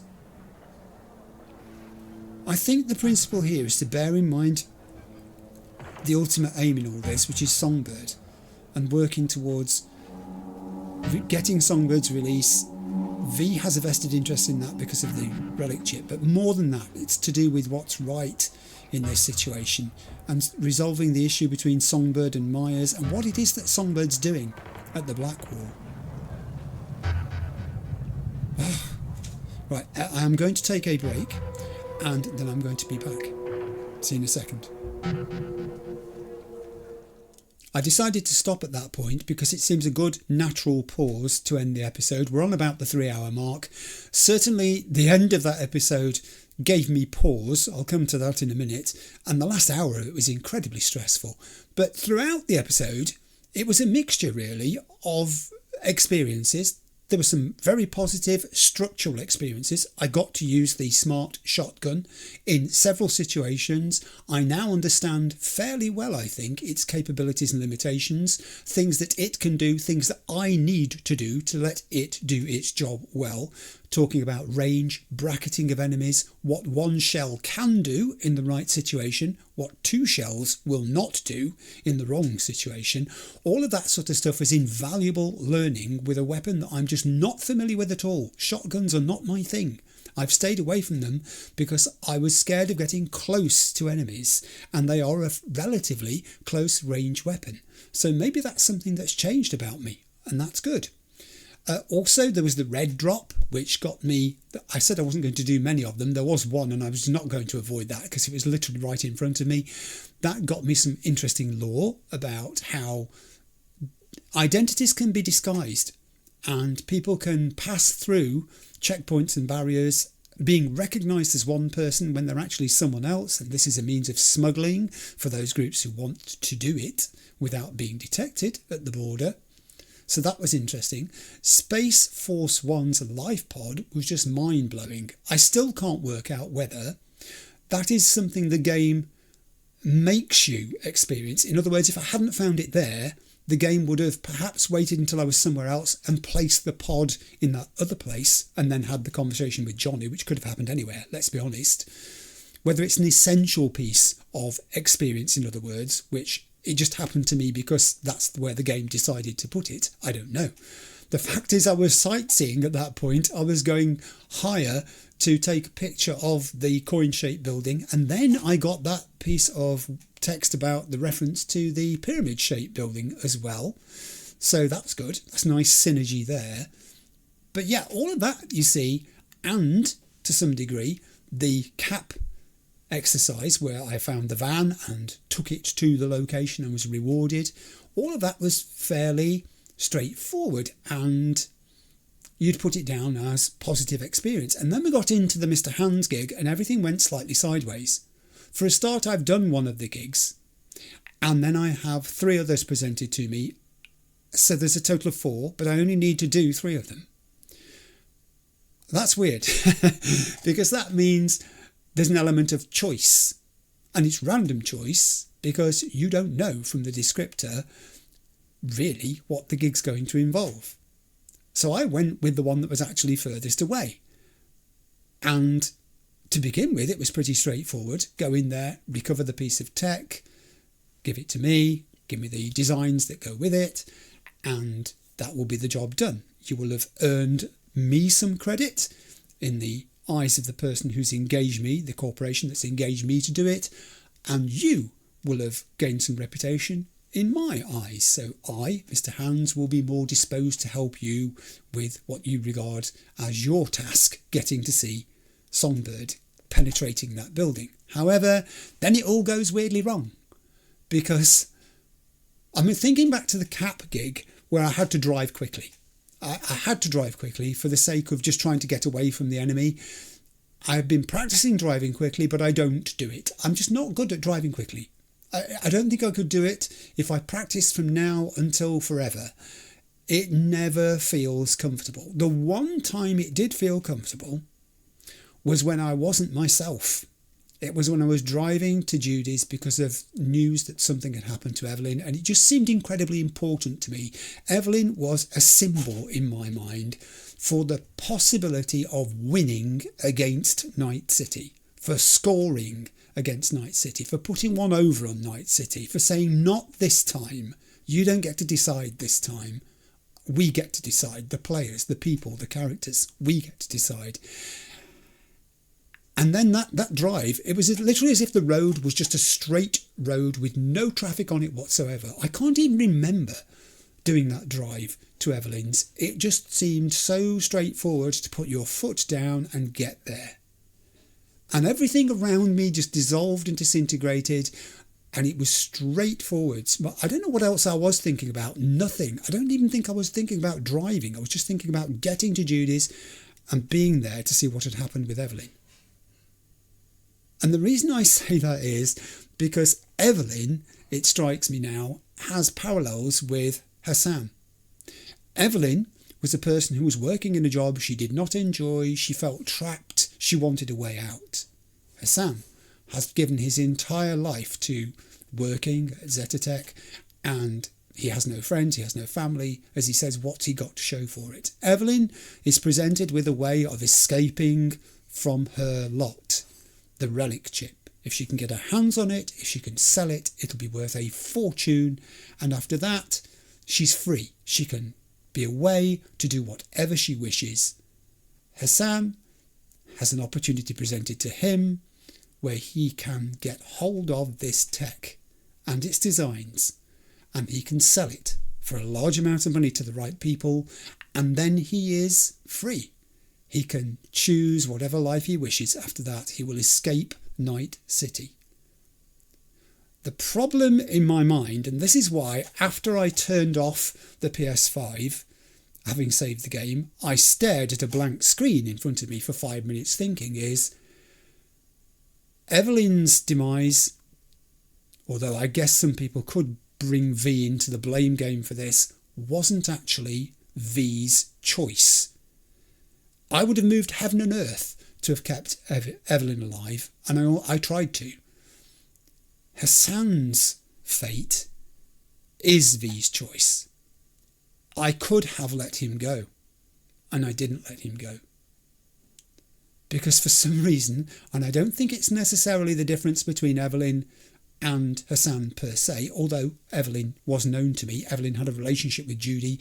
Judy is an important person to me, to V. So, there is that connection, that obligation, if you like, to help. I can never forget how upset but grateful Judy was as I was leaving the studio where she worked, when she realised that I was on her side, that I wanted to track down Evelyn, not to do her harm, but to actually help her. The sort of tears that welled up in Judy's eyes, the emotion in her voice at that moment really hit me. And I think maybe I was thinking about that when I was driving back that day to her place. But Hassan, I didn't know as well. And Hassan, I found it easier to be cold and calculating about, and it was cold and calculating. I think I've condemned him. I think I've sent him back to an uncertain, possibly certain, fate at Zetatech. And Mr. Hans doesn't care. He sees this as a high-level transaction. If I'd tried to fob him off by letting Hassan go and only presenting part of what Hans had requested from me, that would not have worked, I'm convinced. It would not have solved his obligation to Zetatech. They would not have been satisfied with him, and thence he would not have been satisfied with me, V. And he may not have counted that as one of the 3 things I had to do. And then, out of the 4 possibles, I have no choice left. I've got to do the last 2, regardless of how dreadful or onerous their tasks are, or how conflicting they are in the situations they present. And I'm pretty sure they will, because this one did.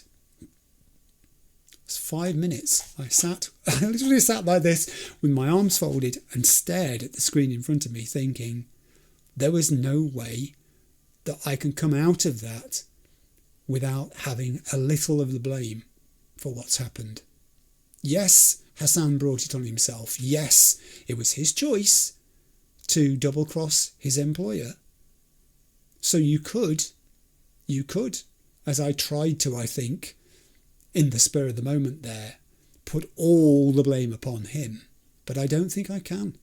I think part of the blame has to fall upon me, fall upon V as well, for prioritising a pure risk-free solution in terms of satisfying Mr. Hans's demands, expectations, and increasing the chances of him helping us with Songbird. That was it. It just became a pair of scales with Songbird on one side, Hassan on the other, and Songbird won out. I'm not happy. I'm not happy with it. I think you can probably tell I feel conflicted. I do feel... I'm going to be thinking about it. I know I am. I have already actually just jotted down a few words and phrases on my iPad before I switch the microphone back on to do the outro here, because it's just bugging me. It's going to bug me all night, actually. I know it is. I've been and told my wife, I said, I think I might be a little bit distracted tonight. So if I keep picking my tablet up and going on it, you'll know why. You'll know what it is. But yeah. Okay, so look, that was episode 55. I haven't decided yet where I'm going in episode 56 in terms of, content structure, what kind of episode it's going to be, because I've been a little preoccupied still with trying to work out what in the name of heaven happened in episode 55. So yeah, thanks for watching. I hope you enjoyed it, and I'll be along with you for episode 56 really soon. Bye.